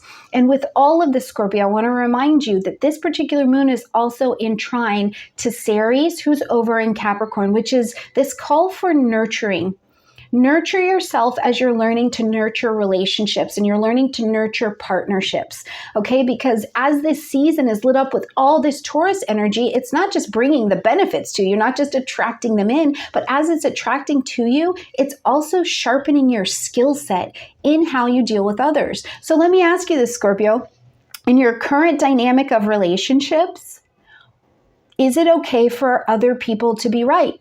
Is it okay for other people to have their way? Is it okay for other people to shave off some of your rough edges? Because this is what relationships do, right? They're meant to call up out of us things that we can only access when partnership comes into our lives, right? So there is such a beautiful opportunity here for you to be surprised and delighted about who you are, how you partner, and how you're able to put other people's needs ahead of yours without sacrificing yourself, right? Put your own oxygen mask on, but then you have so much air to share with other people. Now, in a very romantic way, I don't want to skip over that. This is a good season if you are wanting to call romance, or you're wanting to call that more into your life. And I do think that you make some kind of commitment this month, whether that's to romance or you're committing to romancing yourselves, or, you know, whatever that looks like this month. But I don't want to pass over the fact that romance is definitely an option. And that is also for those of you who've been in long-term committed relationships. This is a wonderful, wonderful season for recommitting to romance. Where have you been given, or you're ushering in an opportunity to just razzle dazzle? Keep a little razzle dazzle in your relationship, okay? Also, when we get to the 13th, we're going to see Mercury come out of post-retrograde shadow time. We made it. We survived. And for some people, it was a very crisp retrograde. It was a little bit challenging. Things we were trying to move forward just weren't. And now as Mercury is done with this post-retrograde shadow time, things can move forward. So decisions that you need to make, things you've been needing to hold back on, information that's maybe been held up in a pipeline, now it's ready to move forward. And we'll see on the 15th that Mercury actually gets into into the vibration of Taurus as well. So first of all, the decision-making, the conversations, they slow down, they get more deliberate, they get more practical. You have more time to think about them. They have long-term fixity, which you like. You're a fixed sign as well as your Taurus cohort, right?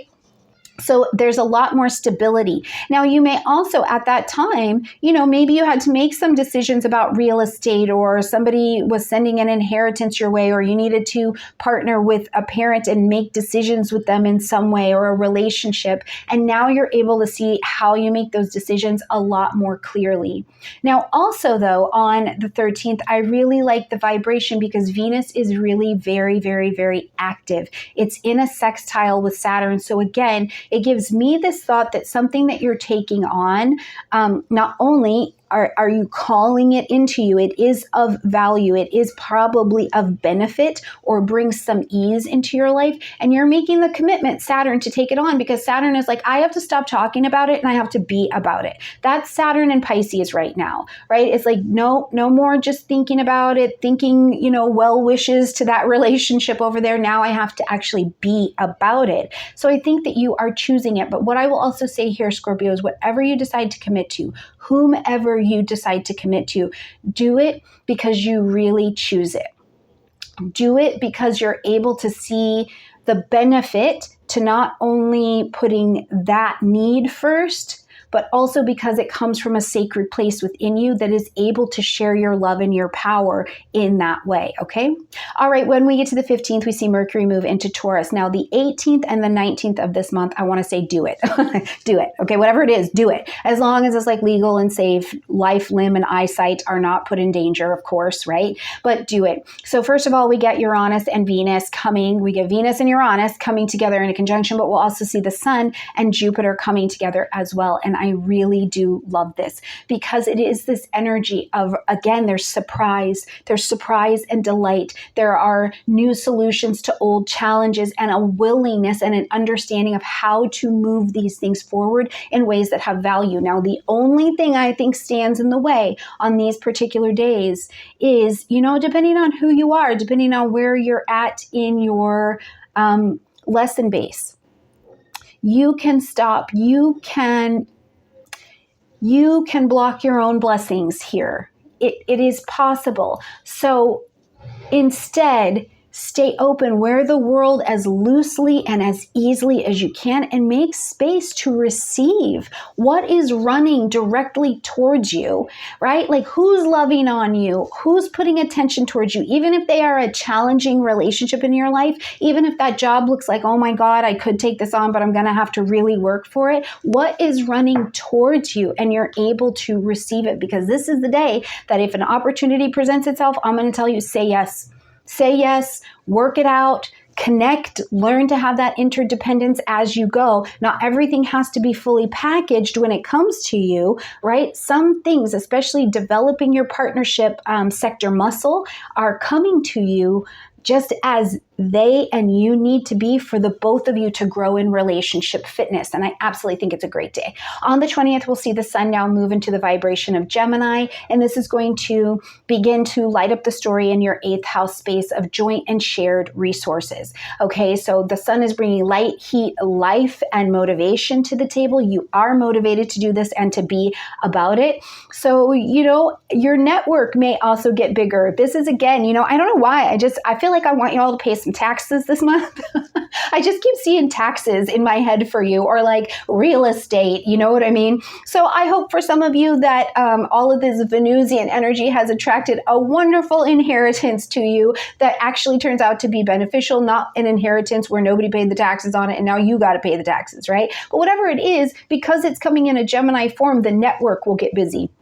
You're going to have conversation and collaborate to get done whatever this joint resource is. And this could be something as wonderful as maybe you have written a book, or you're taking on a project together with another with another resource. And wouldn't it be nice to have passive income? Wouldn't it be nice to be developing passive income rivers, not streams, passive income rivers? Wouldn't it be nice to be getting royalties from something that you did, or you're getting healing, or you're really making the connection with your partner in that intimacy? You're really absorbing and learning and teaching the astrology, right? Whatever it is in this 8th house space, I think that the sun bringing here has a lot of motivation. And thank goodness, because we're going to have Jupiter moving over there in a minute. So your willingness to expand, I think, is going to be great. But before we do that, on the 23rd, first of all, we've got Venus and Jupiter coming together in a conjunction in these last moments of Taurus before they move on, okay? It is brilliant. It is brilliant. The benefics are together.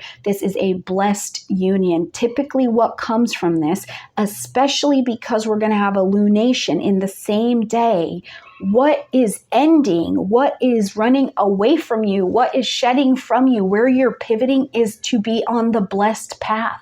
So I want to offer that to you to consider. Again, make room for your life to surprise and delight you, okay? Then we'll have the full moon happening at 2 degrees of Sagittarius in your income sector, where you make money, how you use your creative skills and talents to make money, and you are ready for adventure. You're ready for a breakout. You're like, listen, I've been on Scarcity Island for too long. Thank you very much. Here is my passport. I'm leaving, right? Or even better, people are really acknowledging you.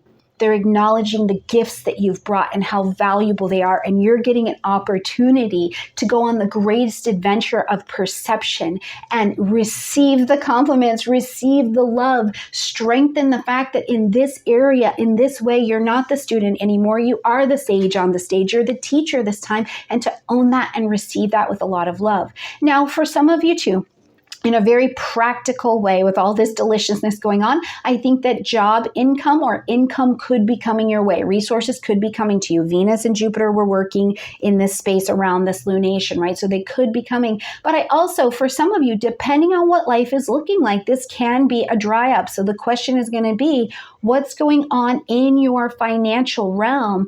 And who can you call in? The ruling planet of this lunation is in a conjunction with Venus. Who can you call into you as a teacher or a resource to show you how to have a different experience with this financial zone, okay?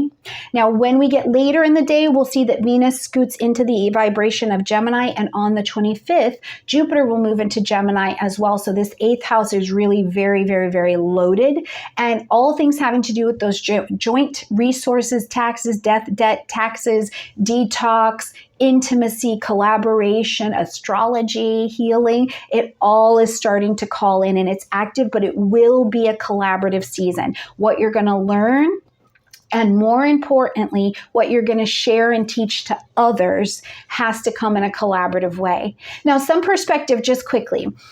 The sun comes into Gemini once a year. So every year this 8th house gets lit up for you. You get to consider what it's been, what it's going to be.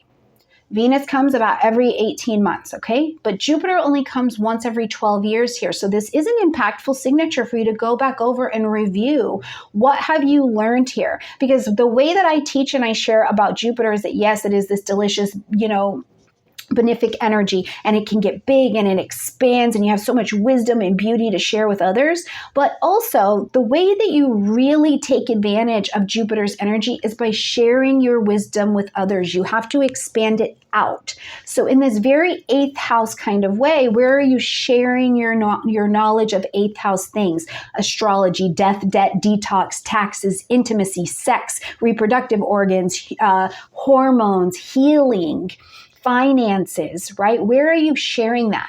And the things you can know, well, you're like, what do I have to share about that? I don't know anything about it. You do. Go back into your life to 2012 to 2013. What were you learning? And it doesn't mean that it felt great. Jupiter gives you wisdom, but in order to get the wisdom, you have to have the experience, right? So what was your experience at that time? And if you think outside of just how you felt, what did you learn that is in your wisdom pack today? And you can show someone else how to work with that. What was going on in 2000 to 2001 in your life? Go back every 12 years and see what you have gathered, because you have a resource. You have got a resource dictionary, encyclopedia of Scorpio. And you can teach that, you can share that with someone else, and you'll maximize the benefits, okay? All right, my beautiful Scorpio friends, please let me know. Please let me know if you're paying taxes, because I'm telling you, it's just like taxes up here for me with this particular forecast. So let me know if that's you in the comment section down below. I'll see you every week, and I will see you next month. Bye, friends. Hello, my absolutely beautiful Sagittarian friends, and welcome to your horoscope for May of 2024. We're Sagittarius this month. I just want to use the word adventure, mostly because we have a full moon in your sign. Your ruling planet is going to be on the move. So there's this sense of like adventure, like there's a change in the force that I think is really quite available for you. Now, the other thing that occurs to me is that, yes, we're going to have Jupiter moving into Gemini, but it's going to light up the story for the next year about what's going on in partnerships for you. So if there is something in terms of partnership, and I think romance, honestly, or strong business partnerships or connections that you wanted to make, including forming your own business or finding your own thing to do day to day, I think that this is a great month where even things you've been thinking about or you've been working on or whatever, they start to come to blossom a lot more this month. Now, we are also going to see that Pluto is going to go retrograde at the beginning of the month. Please watch your Pluto retrograde video because I go much more in depth into that video. So make sure that you check it out. But what you do want to know for this month is that as Pluto takes its retrograde at 2 degrees of Aquarius, this is lighting up your third house space. So things for you, Sagittarius, in ways that you've been communicating, they need to die off so that something else can live. And the way that you've maybe not been communicating needs to die off so that something else can live. And where I think this is particularly helpful is that because Pluto has gotten to that 2 degrees of Aquarius, it's like we've looked over the veil into the next world that is to come, the world that you need to be prepared to live in next. And you've seen, do I have the skills? What do I need to be successful? What do I need to learn? How do I need to communicate to be successful in that next world that is shaping right now? So as Pluto retrogrades and gets back from that new world and backs up just a little bit, you're like, okay, I have time to research, reflect, review, and reorient to these skills and to find out and to develop them, find out how I will develop them. So I think that's really important to keep in your mind as we're switching our energy this month, okay? So that said, that all kicks off on the 2nd of May, and we'll see Pluto retrograde all the way until October 11th. So you've got 5 months for these pain points, and it will likely be painful. Something that you need to communicate about or something you need to learn might show itself as a pain point or a fear point, and getting through it will be your empowerment, and we can really see the fullness of what you've learned and how you'll apply it when we get to October. Now, when we get to the 7th, we've got a new moon happening at 18 degrees of Taurus. And this is lighting up your 6th house space. The 6th house is really very, very, very busy for you this month.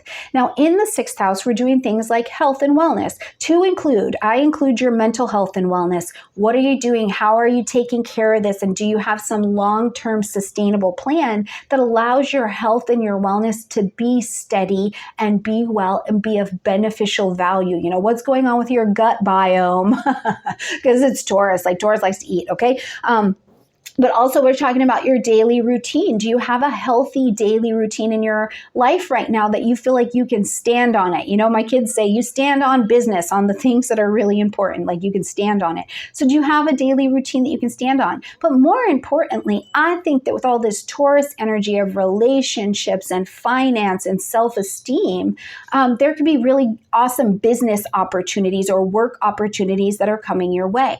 So at this new moon, plant your seeds of intention for the type of relationships and work environments, projects, if you're a freelancer, that you would like to call into your life. You know, are you drop shipping so that you can make money in your sleep? You can travel. You can be as wandering this planet as you would like to be, beautiful Sagittarius. What do you have in your life that is something steady, sturdy? Now, I will say this too.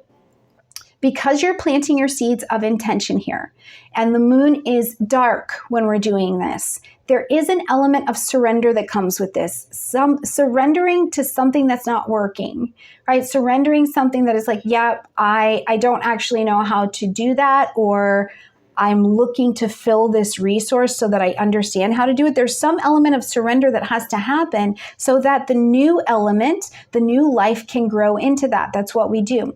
The good news is that Jupiter and Uranus just recently had this conjunction here, just a couple degrees away. Uranus and Jupiter are in conjunction, though loosely, with this particular lunation. And this lunation is in a wonderful conversation with both Saturn and Ceres. So what you're pulling in could be surprising. Make room for your life, for job opportunities, for mental health and daily health fitness practices to surprise and delight you. Or you're kind of shifted out of your old routine and you see a life or a way of being in a daily way that is better and you like it. There's more value for you, okay?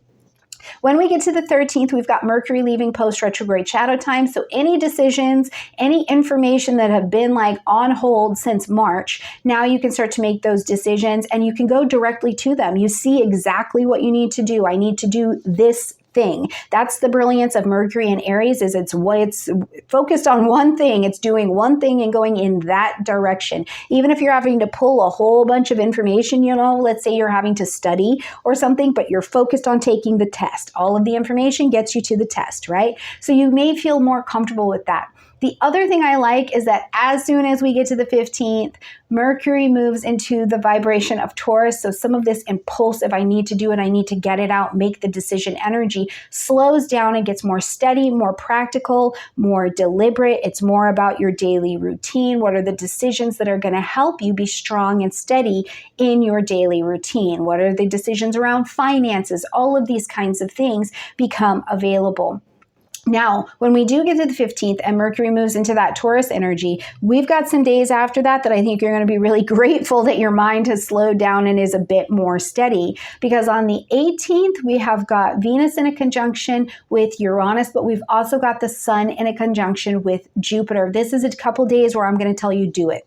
Do it as long as it's safe, as long as it's legal, as long as you're not harmed. Do it. Do it, do it, do it. This is where the universe is like throwing you a new opportunity. It's like, here's a job. Here's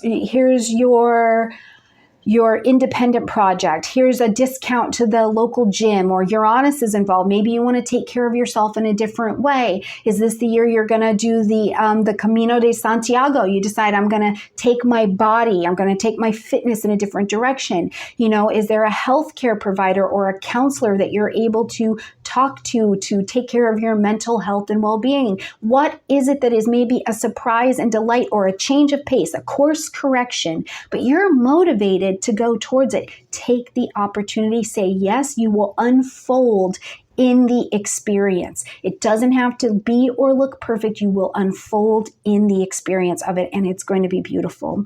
Okay, now on the 20th, we see the Sun move into the vibration of Gemini, and it begins to light up like it does at this time every year, your relationships, conscious, chosen, one-on-one relationships, and how you are vibing in this dynamic, okay? But you're motivated again here because the Sun brings motivation to pay attention to partnerships. At this particular point in the year, Sagittarius, one of the things I think that is important to see that Gemini sees and brings to your attention is the needs of others.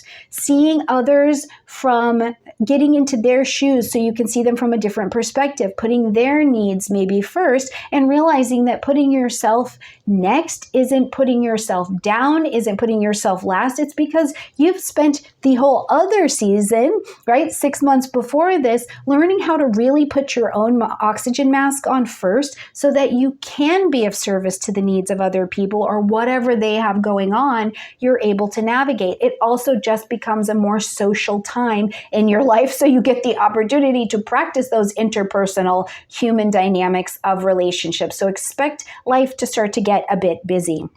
On the 23rd, first we have Venus and Jupiter coming together for their last little meetup and conjunction in Taurus before they both move on. So it is blessed. It is a blessed energy. As Venus and Jupiter, the benefics, travel together, it is a blessing, especially at the lunation that is happening in your sign at 2 degrees of Sagittarius.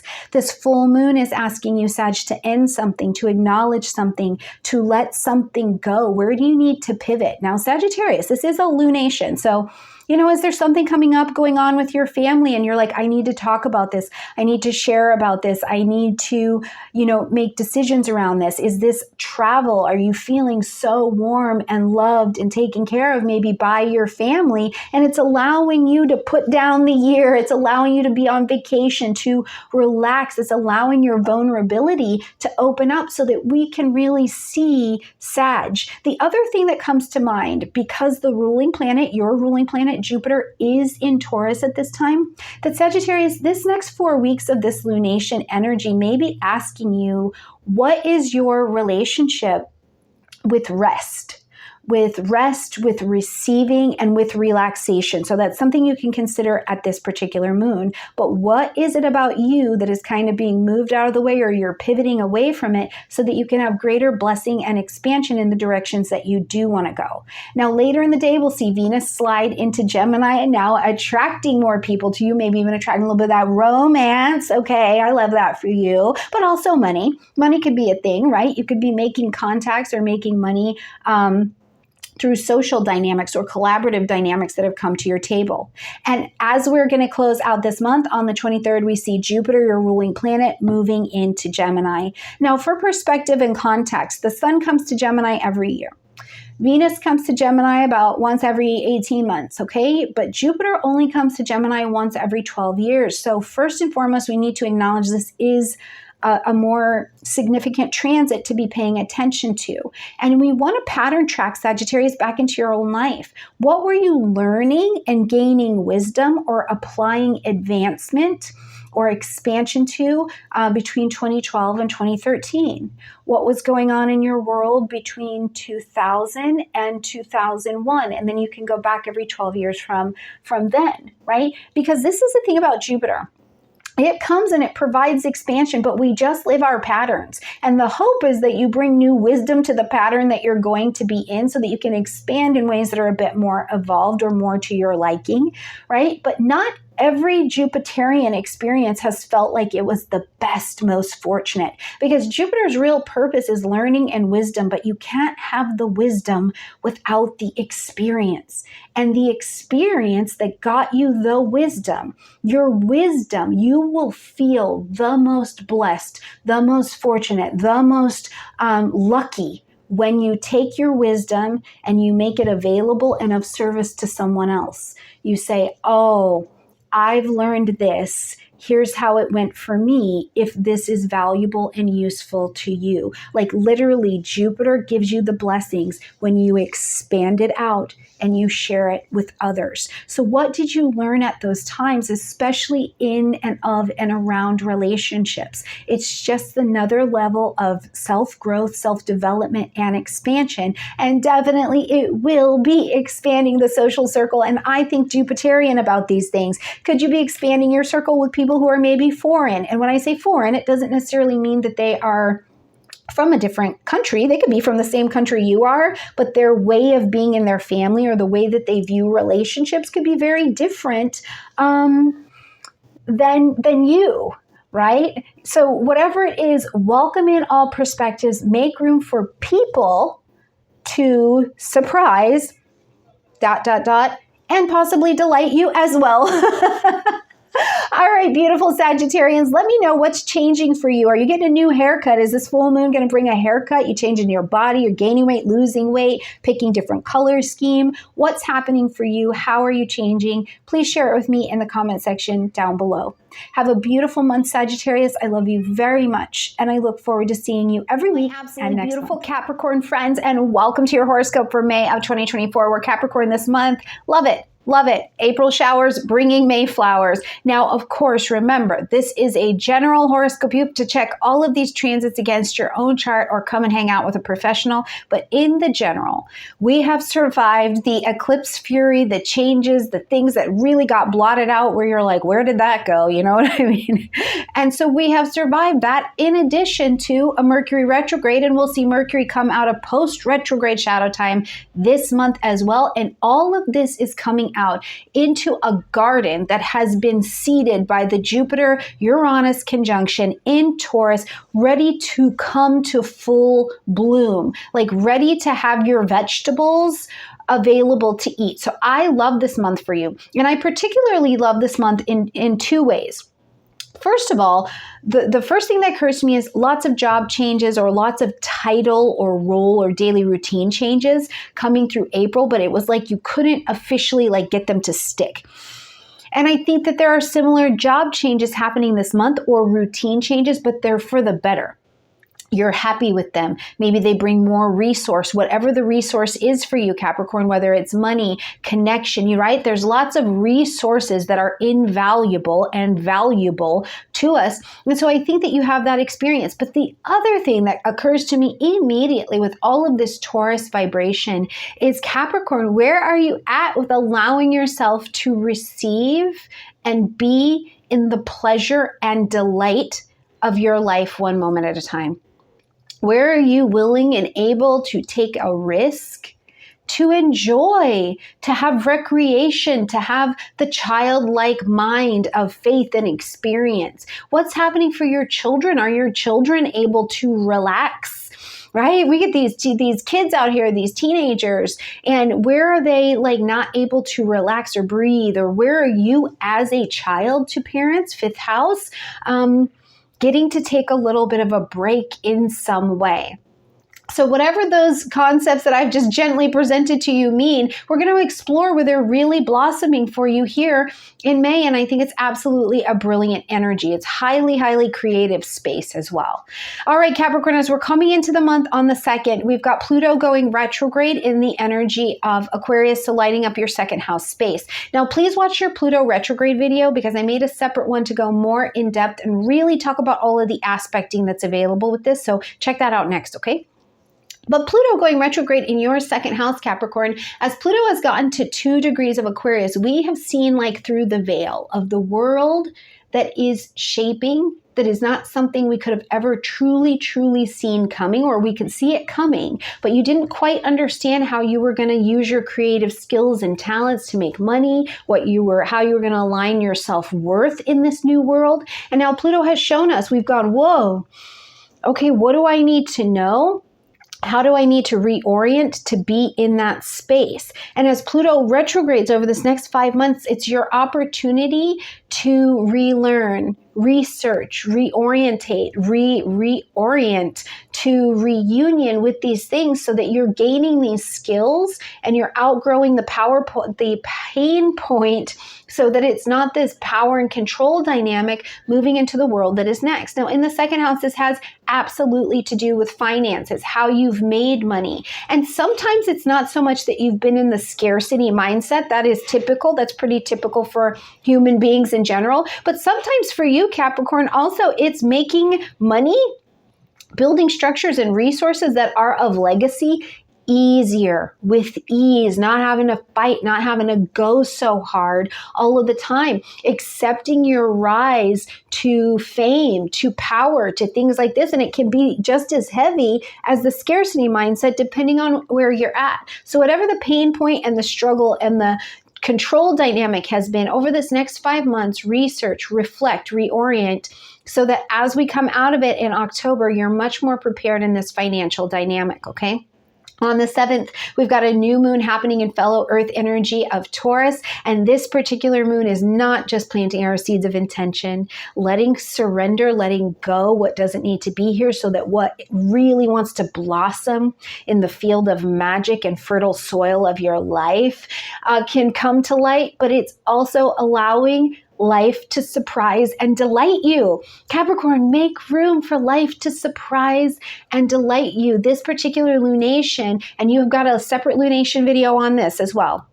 But this lunation is in conjunction with Uranus, having a beautiful conversation with Saturn. You're nurturing it in, giving yourself space to unfold and develop and receive and experience joy. Receive, Taurus. Receive. Take it easy. Receive joy, pleasure, play, taking a risk, being creative, knowing that your creativity is valuable, Taurus, right? All of this is happening at this particular new moon. So, plant your seeds of intention. What is creative? What is joyful? What are you willing to take a risk on?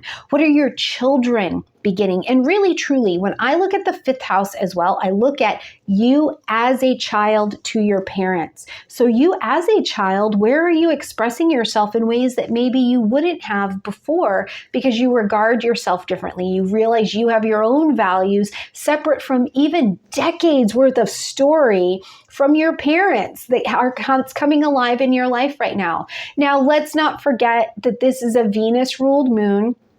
Venus is at home in Taurus, so very, very, very comfortable. And this is happening in your 5th house, so romance or the beginnings of romance or meeting somebody, Uranus, meeting somebody out of nowhere.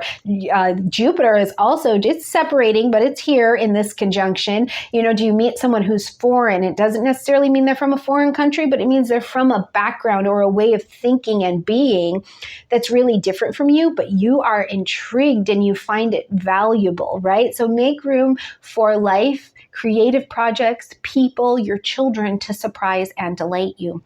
As we get to the 13th, Mercury leaves its post-retrograde shadow time. We survived. We made it. Capricorn, you made it.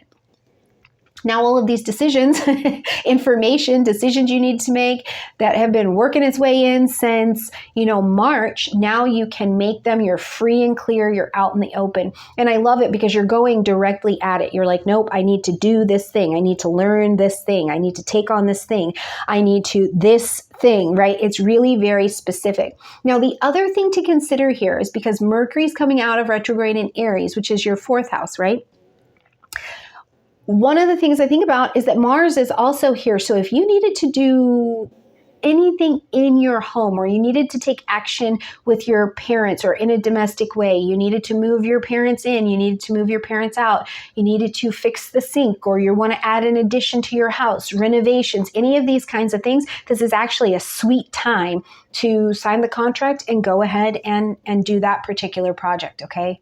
All right, now as we get to the 15th, then we're going to slow down, okay? Mercury's going to move into the vibration of Taurus. And so now the thinking and the need to take action and all of the things that you're feeling like I need to do it now in probably a very impulsive way slows down. Your thinking gets deliberate. It gets practical. It's like, okay, I need to do this. I need to put these things in place if I want to take on this creative project. I need to make sure that if I want to go on vacation, if I want to send my children to summer camp, if I want to invest in IVF, if I want to adopt, what are the practical things that need to happen and ways of getting that done? What are the financial investments? What are the relationships that are going to be attached to this? What are they? So you're just more grounded in your thinking for allowing the plan to happen. But also remember, take it easy.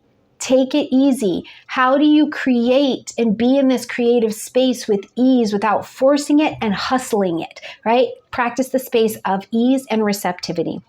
When we get to the 18th and the 19th of this month, do it. Do it. That's my, in the general forecast, I'm going to say do it because we've got Venus coming into a conjunction with Uranus, but we've also got the Sun coming together in Jupiter. Everybody's in the vibration of Taurus, fellow Earth energy, delicious. It's delicious energy. You're motivated. There's a surprise, a possible course correction that comes on. I wouldn't be surprised if you meet people, places, and opportunities. They just present themselves to you and you're like, whoa. And I'm going to tell you, say yes. Say yes. It may not look perfect. You will unfold in the experience. Say yes. Make room for life, your skills, your expertise to surprise and delight you. You could have your best friend showing up and it's the friend you didn't even know you were looking for. And that friend, yes, could absolutely be you, but your best friend could also be rest, relaxation, or that really attractive and interesting person at the art exhibit, or this is Taurus energy. They're probably at the cafe, okay? So make some room on these days. When we get to the 20th, the Sun moves into the vibration of Gemini as it does once a year. So now we're going to start to light up this daily routines, health, wellness, to include mental health and wellness, the daily routines that you have in your life that allow you to be fit and sane, daily tasks that you take on in your work, right? Now, I love the Sun in Gemini here because it's the once a year kind of ta-da that really widens your social circle around work or around routine. So you start to be a bit more social and a bit more in contact with new information. And that is all to the good. So here's something too, Capricorn. This is an interesting, just the way that it's appearing is like you could be teaching or you're teaching. You would be maybe sharing with someone a step-by-step process on how to do something, right? But you're teaching it. So let me know in the comment section down below if that is you, but this area of your chart is going to get lit up. So this is also where I think we can see some of the job changes, or especially if you're freelance, more customers coming to you, more contracts and things like that. On the 23rd, we've got a busy day. First of all, we've got Venus and Jupiter, the benefics, coming together in a conjunction in these last moments of Taurus before they move on. So as they come together, it is fortunate. It is blessed. This is a blessed energy, right? It's like, boom, here's a little pocket of luck. Here's a little pocket of opportunity. And guess what? You don't have to hustle for it. We're attracting it into you. You just take advantage of it. Now, this is happening at the full moon, happening in Sagittarius at 2 degrees. Now, this full moon in Sagittarius for you is in the 12th house space. So it's telling you, first of all, something needs to be ended, acknowledged, or adjusted. There's a shift in your vibration. There's a shift in your relationship with rest and relaxation and the spiritual realm, or there's a shift in something that you've been developing behind the scenes that you need a freedom from it. You need a break. Sagittarius wants to travel. It wants freedom. It wants expansion. It wants a new perspective and philosophy. So where are you pivoting in this particular area? Whatever your pivot is. If you've been putting out resumes, working on your advertising, working on this project, trying to do this, now it can kind of open because you stop hustling, right? It's a really interesting dynamic, but remember, your vibe attracts your tribe. So at this particular full moon, you're ending something, but what you end or where you pivot is blessed. Later in the day, we'll see Venus move on into the energy of Gemini, okay?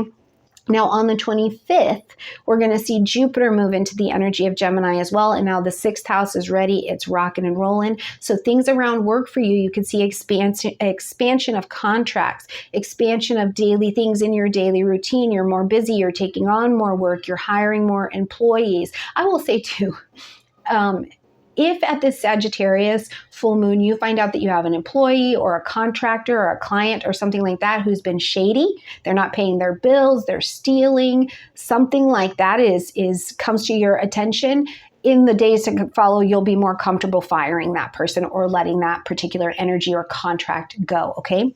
Now, context. The sun comes into Gemini once a year, every year. So every year, the 6th house gets lit up for you, okay? Venus comes about every 18 months, so just about a 2-year time frame. But Jupiter comes once every 12 years. So this is an intense, important, I think is a better word, signature to be paying attention to, because it's where expansion is trying to happen. And we just live our patterns. So first and foremost, go back into your own pattern between 2012 and 2013. What was expanding in the area of health, wellness, daily routine, caretaking, being of service to someone else, contracts, freelance work? What was happening here for you? And go back to 2000 to 2001, and you can go back in increments of 12 from there. Now, to keep in mind, not every Jupiterian interaction feels like you're living your best life. Jupiter's gift, his gift is wisdom. But you have to have the experience to get the wisdom, right? So instead of saying, oh, that was the most horrible year of my life, or oh my God, that was the best year of my life, right? What did you learn that you went through that got you the wisdom? Because your wisdom base can expand now. And the better part about it is you will actualize the luck, the benefit, the real benefit of Jupiter if you share your wisdom with others. So how do you do that? Go back and see it in your own pattern. Now, remember, there's a downside to Jupiter as well, because Jupiter just expands what it is. If your daily routine, if your health, if your wellness, if your mental space is a mess, Jupiter can expand it and make it messier and make it harder to get control over. You can feel like there are so many options. Everything's going in every way, shape, or form. So I would encourage you to find a space of grounding in this as well, especially before we get to the 25th and Jupiter shoots into this Gemini area and makes everything go Where can you commit to ahead of time in your 6th house, having a daily routine in your life that brings joy, that brings freedom, that allows you to express who you are, your needs, where you need to be moving, and also sets you on the course of also learning how to have daily routines that are not so much about the hustle, but are about moving in more ease, and ease brings clarity. All right, beautiful Capricorn friends, let me know how the month goes for you. I'll see you every week, and of course, I'll see you next month. Love you. My beautiful Aquarian friends, and welcome to your horoscope for May of 2024. And it seems like, you know, every month as I'm going through the horoscopes, there's like 1 or 2 signs that are just like, here it is. You know what I mean? It's like, it's just these things right here. It's very specific. And this month, you and Pisces happen to be in the box for that. So this month, first of all, to know we made it through all of the eclipse stuff. Yes, there are the outpourings and resonance of the continual unfolding of what has happened at the eclipse time, but for the most part, we're not in the heavy held container of that eclipse energy. We're ready to take those April showers and move them forward into May flowers. So I'm excited to report that to you. Now, of course, this is a general reading. The best thing you can do is look at your own chart, take this against your own astrology, but in the general, Aquarius, it is looking pretty good. First and foremost, on the 2nd, as we come into the month, Pluto is going retrograde in your sign.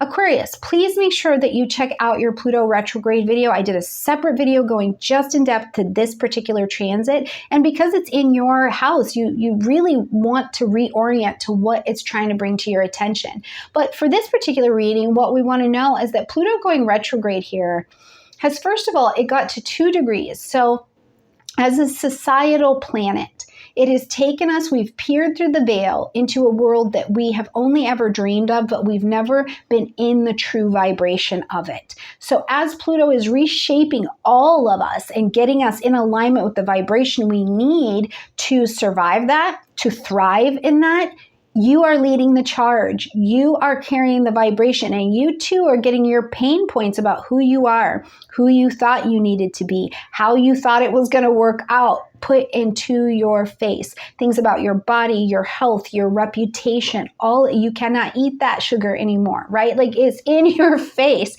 and it can be painful, but it can also be trying, because it's whatever is Pluto is showing you about you.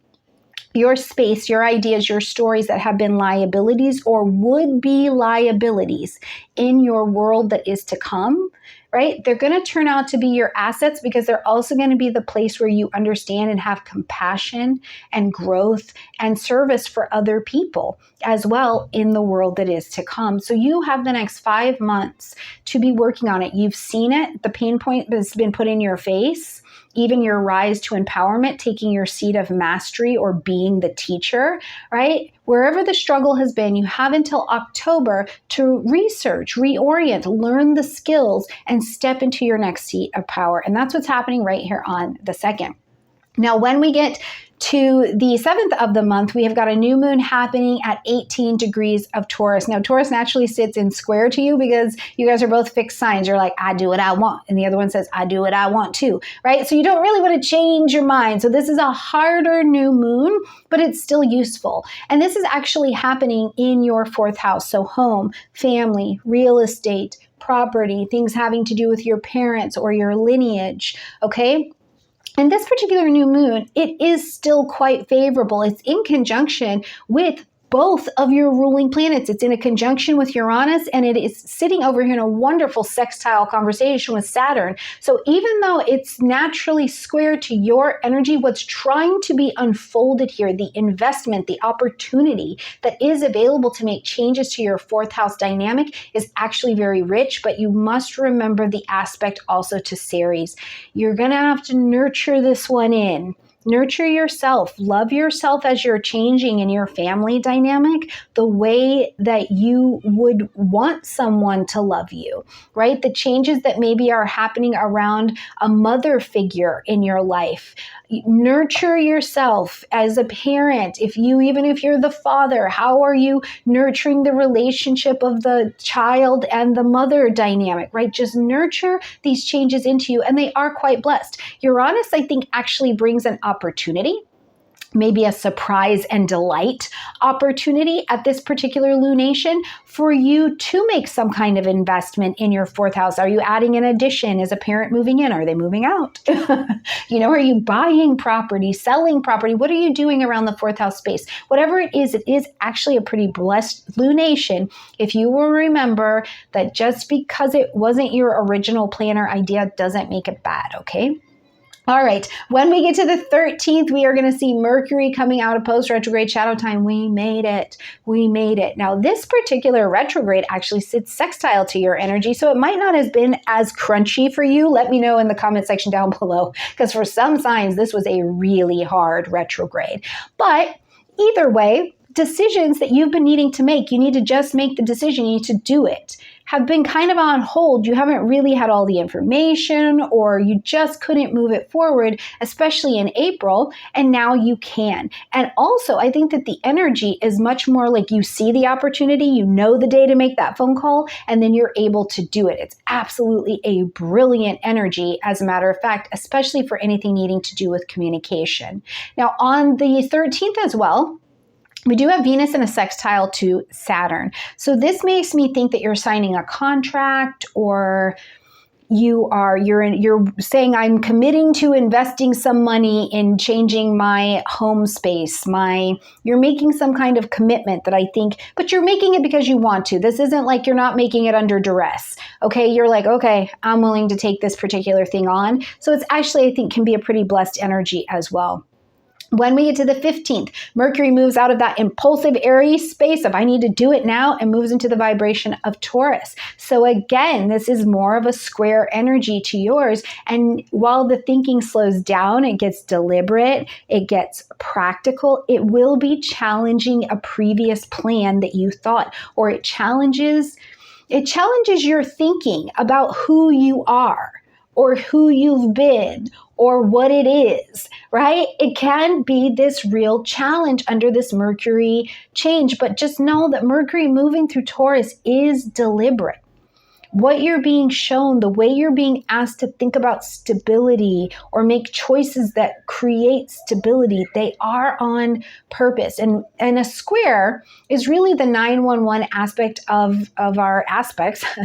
So it says you need to do something to get out of this uncomfortable energy, and your action will show you where you're at in your evolution of these particular decisions, okay? Where are we? We've been to the 50. Oh, we're on the 18th and 19th. I love these energies. First of all, we've got Venus coming into a conjunction with Uranus, and then we've got the Sun and Jupiter in a conjunction as well. Now, these are all in Taurus, still in square energy to you, but I want to say do it. Do it. Whatever opportunity is presented to you on these days, please say yes. Please do it. It may challenge you. It may challenge your thinking. Do it. Just say yes. You will unfold in the experience after you say yes. Or you know what? Let me say it like this. Make the decision that is yours. And it's more about you say yes, say no. But make it because it's the one you really want to make and you're willing to unfold in the experience, okay? On the 20th, we see the Sun move into Gemini, much happier connection for your energy, but the Sun rolling through Gemini now starts to bring these concepts of children, home, family, beginning of things, creativity. It's going to bring self-expression to the table. These are going to be concepts that become really, really important as they're brought to your table. But also there's some romance that's involved here, right? There's some romance, there's some pleasure, there's some play. What is your relationship with pleasure, with play, with rest, with relaxation, with going to sporting events just because it's fun and not worrying about the money? Right? All of these concepts start to become available as the Sun comes here. Now, on the 23rd, it's a pretty busy day. First, we have Venus and Jupiter coming together in a conjunction, and I don't know, this is my conjunction hands today, coming together in a conjunction in Taurus before they move on to Gemini, respectively. But as they come together here, it's fortunate. It is blessed. You may have to work for the gift and the benefit, but it is a blessed energy. And it's coming at this lunation, this full moon happening in Sagittarius at 2 degrees. So as this lunation is asking you to end something, to acknowledge something, or to make an adjustment from friends, social groupings, outdated aspirations that no longer give you freedom, old ideas. There's really this energy for me around old ideas and stories that you have had, or old friendships, you know, old ties that have been in your life for probably a very long time. And you're like, this is not it. This is not working this way. Now, the other way that I can see this is that you are so stable. You're stable. You've got it. You've got the wisdom. You've got the benefit. And a friend comes to you and they're like, I need help. I need help. I need your encouragement. I need you to tell me what to do, right? All of these things can be great. Now, the only thing I would suggest to you at this particular time is remember that Venus, Jupiter is in square to you. So I wouldn't be lending anybody any money unless it is done legally in paperwork. And even then, you might have to fight to get that money back later. So I can love you through your problems. I can show you how my wisdom has helped me create different solutions in my life. But no, I can't give you $500 to go get some ciggies, okay? But that's, again, make the choice that you feel comfortable with. Now, later in the day, we see Venus move into Jupiter. Venus move into Gemini. You can tell this is during a Mercury retrograde. Okay, then on the 25th, we see Jupiter move into Gemini as well. So we've got a nice little container. But I want to lay some perspective. The sun comes into Gemini once a year. So every year, the 5th house, we start to come back to children, expression, joy, pleasure, play, romance, having some childlike fun. Venus comes here about every 18 months. So we get almost 2 years, right? But Jupiter only comes here once every 12 years. So as the signature comes to you, it's really about paying attention to what you did in your last portion of the cycle, what was going on in your life and expanding from 2012 to 2013, from 2000 to 2001. What was happening for you that was expanding in this 5th house area? Were you having children? Did you adopt? Were you taking on a project? Did you meet somebody that you are now currently in a relationship with? What was the expansion that was happening here? Now, while it can be really, really beneficial, what I want to say is be mindful as well, because Jupiter in the 5th house is in excess of pleasure. I'm gambling. I'm spending too much money. These kids can get really, really expensive, and you need to practice some moderation, looking at, okay, well, hold on. What do you actually need here? Because it's Gemini. It's going to present a lot of different options, and you need to sort through which ones are the most important so that you're not completely scattered, right? But it is a wonderful time of growth and development and choice. Your power of choice. What is it that you choose, and why are you choosing that? Because your last patterns of Jupiter in Gemini development got you to where you are today. So now where are you in your evolution? And you'll be able to know it and see it through your choices. All right, my beautiful Aquarius friends, have a gorgeous month. Let me know how it goes in the comment section down below. Bye. Hello, my absolutely beautiful Pisces friends, and welcome to your horoscope for May of 2024. We're Pisces this month. It's so funny because I was going over your horoscope, and both you and Aquarius, like, the stars are like, no, this is just what it is. And I love that, because sometimes it's just so straightforward. It's not like we need to get through the esoteric spheres of all of it. So this month, looking at your chart, first of all, communication and things having to do with home are really highlighted for you, okay? But also, we have just got blessings left and right, where April might have brought the showers, May is definitely bringing the flowers, and you may have to work for some of them, but actually I think not. I think you have so much more ease available for you this month in terms of things unfolding for you, and you knowing which actions to take. The information is here so you can feel clear on decisions that you need to make. So it's really lovely. So let's jump in and talk about that, okay? But first of all, at the beginning of the month, on the 2nd, we've got Pluto going retrograde in the vibration of Aquarius. Pisces, please make sure you check out your Pluto retrograde video. I did a separate video for you outlining all of that, going more in depth to the transit. But what you want to know for this video is that Pluto retrograde in Aquarius is lighting up your 12th house space, okay?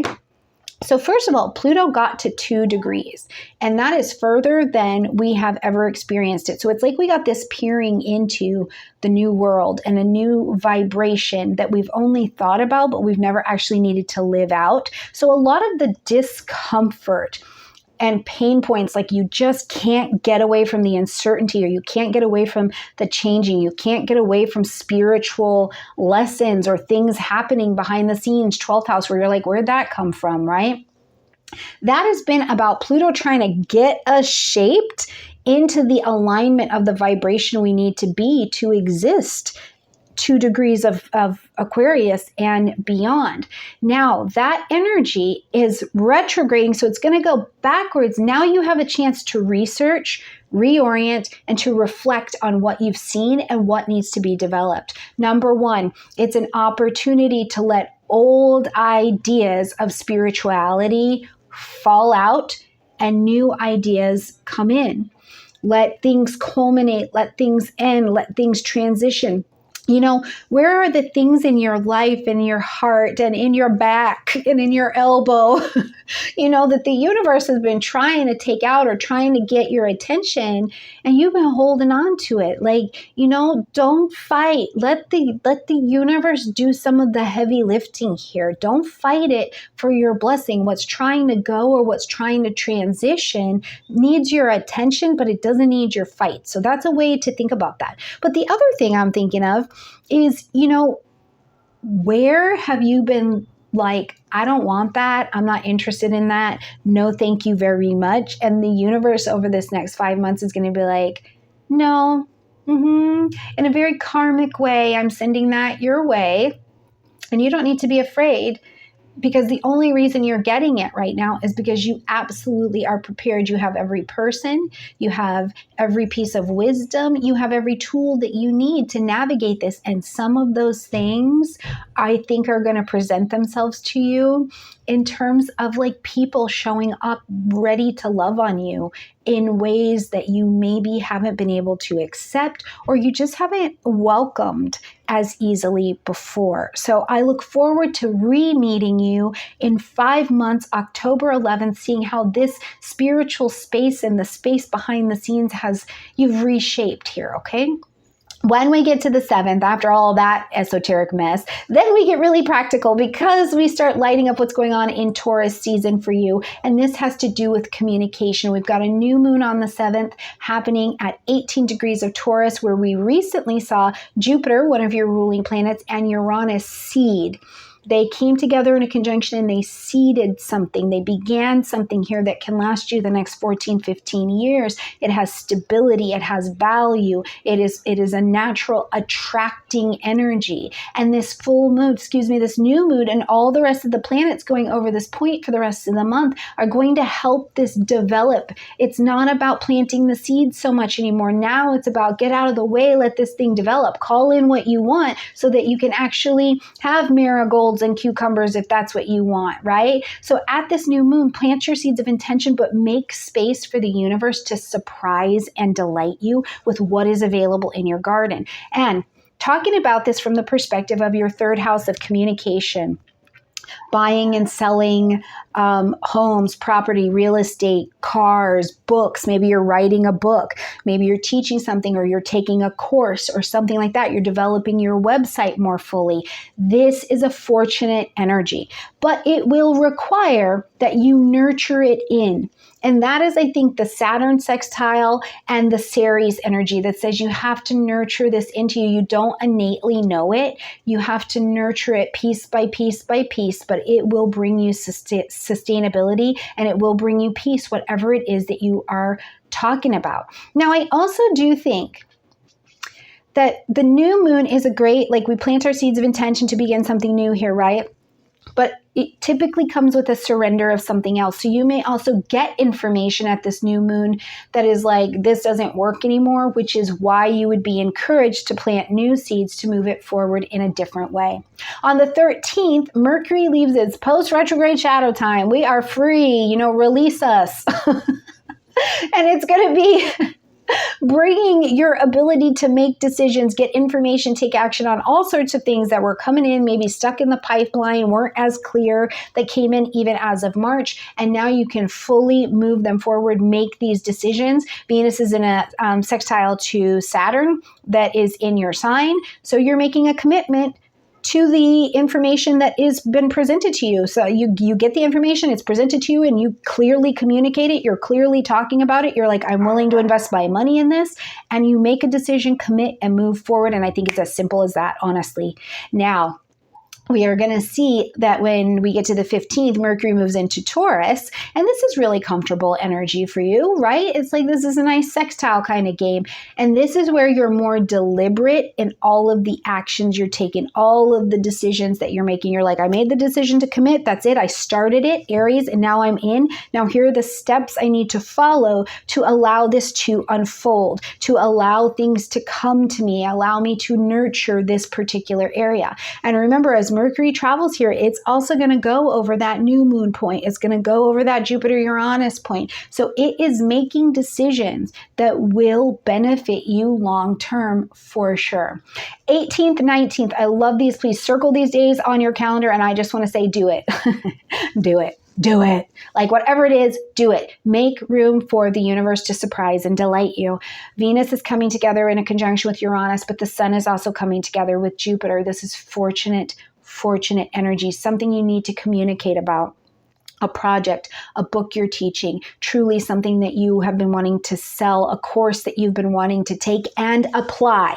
That's the thing. Not just another course that you bought, but you're applying it. It's practical. Mercury's in Taurus now as well, so you are practically taking actions to build with what you have. It is a fortunate day. If an opportunity presents itself, please say yes. You will unfold in the experience, okay? When we get to the 23rd, when we get to the 20th, we've got the sun moving into Gemini. So first of all, the sun comes to Gemini. It comes to this fourth house space every year. So every year at this time, home, family, real estate, property, they all start lighting up because changes, conversations, decisions need to be made at this particular time. And this year is no different. But when we get to the 23rd, this is a busy day. First of all, we have Venus and Venus and Jupiter coming together in these last moments of Taurus before they move on to get into Gemini and go into that home zone for you. This is fortunate. This is a blessed, strong moment for you. Now it's Taurus, so it says that, listen, you can have the blessings here. You're going to have to put in the work, but this is blessed. Go for it, okay? And then we have this full moon at the same time, and it's in Sagittarius at 2 degrees. Now, the full moon is saying you need to end something, acknowledge something, or make an adjustment. You're pivoting from something that you started 2.5 years ago in your career zone. What did you begin? What did you call in? What did you say? I want to make money from this. I want this to be sustainable. I want freedom in my life by making and taking on this decision. I want to be known. I want my reputation to be this, right? Because by your reputation, you want things to be attracted to you. You want to be known in some way. So I think that there's real potential at this particular blessed lunation for you to begin to see where you just need to pivot or what you can eliminate because it doesn't need to be there anymore, but also a real celebration of you recognizing via illumination where you have succeeded. What have you done well? What have you built that has brought you wisdom? It's brought wisdom to other people that you're sharing it with them as well. You're changing their lives. Like it's this feeling of purpose, right? Because purpose is not just about what I think I should be doing. Purpose is what happens to other people when you do what you do. How do they change? And I think that this is a time to celebrate for you, Pisces. So don't forget to check in on what you've also illuminated and done really well at this point, okay? All right, later in the day, we're going to see Venus move into the energy of Gemini. And when we get to the 25th, Jupiter moves into Gemini as well. So we've got a cast of characters rock and rolling over here in this fourth house space. So home, family, real estate, property is ready to expand. Now for perspective, the sun comes into Gemini once a year, every year. So at this time, you're always working on home things. Venus comes in about every 18 months. Okay, but Jupiter comes once every 12 years. So being mindful of what you did in your previous pattern, go back to 2012 to 2013, go back to 2000 to 2001, and you can go back in increments of 12 from there, depending on your age. What were you doing? What was expanding? What was unfolding in your home life? Were you moving? Were you relocating? Was somebody leaving your home? Was somebody coming in, right? What were you learning at this time? And remember that we just live our patterns, but the hope is that you bring new wisdom, Jupiter, new experience, Jupiter, new teachers to show you how to maximize this area, Jupiter, to your life. But it also is at this particular Jupiter transit through Gemini where you are as much the teacher as you are the student. You have resources to share, and that if you want to maximize and really see Jupiter's luck and benefit in your life, share where you have found solution. Share your story with others. Light them up with the stories of what you have learned. Don't keep them to yourself. That's really the way to maximize this beautiful Jupiterian energy. Now, also remember too, to the other side of things, Jupiter's Jupiter. It's going to expand what it touches. It will expand what it touches. So, are you moving into a bigger house? Did you mean to move into a house? You're like, this is cute. This is a little fixer-upper. And that fixer-upper is a fixer-upper. Like, woof, holy bananas. I didn't realize that the termites ate the termites. Now we have to build a whole other structure, right? It can get very big very fast. So you also just want to be mindful of moderation. Or, are there more people coming into your house? This could be a wonderful season where, let's say you're a caretaker to a parent, or you need people to come into your home and into your life to help you with tasks. You find the right people. You find the right housekeeper. You find the right nurse, or you find the right concierge doctor, whatever it is that you're looking for, where you're looking for people to come in as teachers and helpers to help you have the energy to also expand where you need to in your own life. All right. Yes, some of you could absolutely be having babies. For sure, or welcoming grandbabies, stepchildren as well. Okay, beautiful Pisces, I love you a ton. I hope you have a gorgeous month, and I really do hope you will share with me in the comment section down below how this is unfolding, how you're unfolding. I look forward to seeing you every week, and I'll also see you next month. Bye, friends.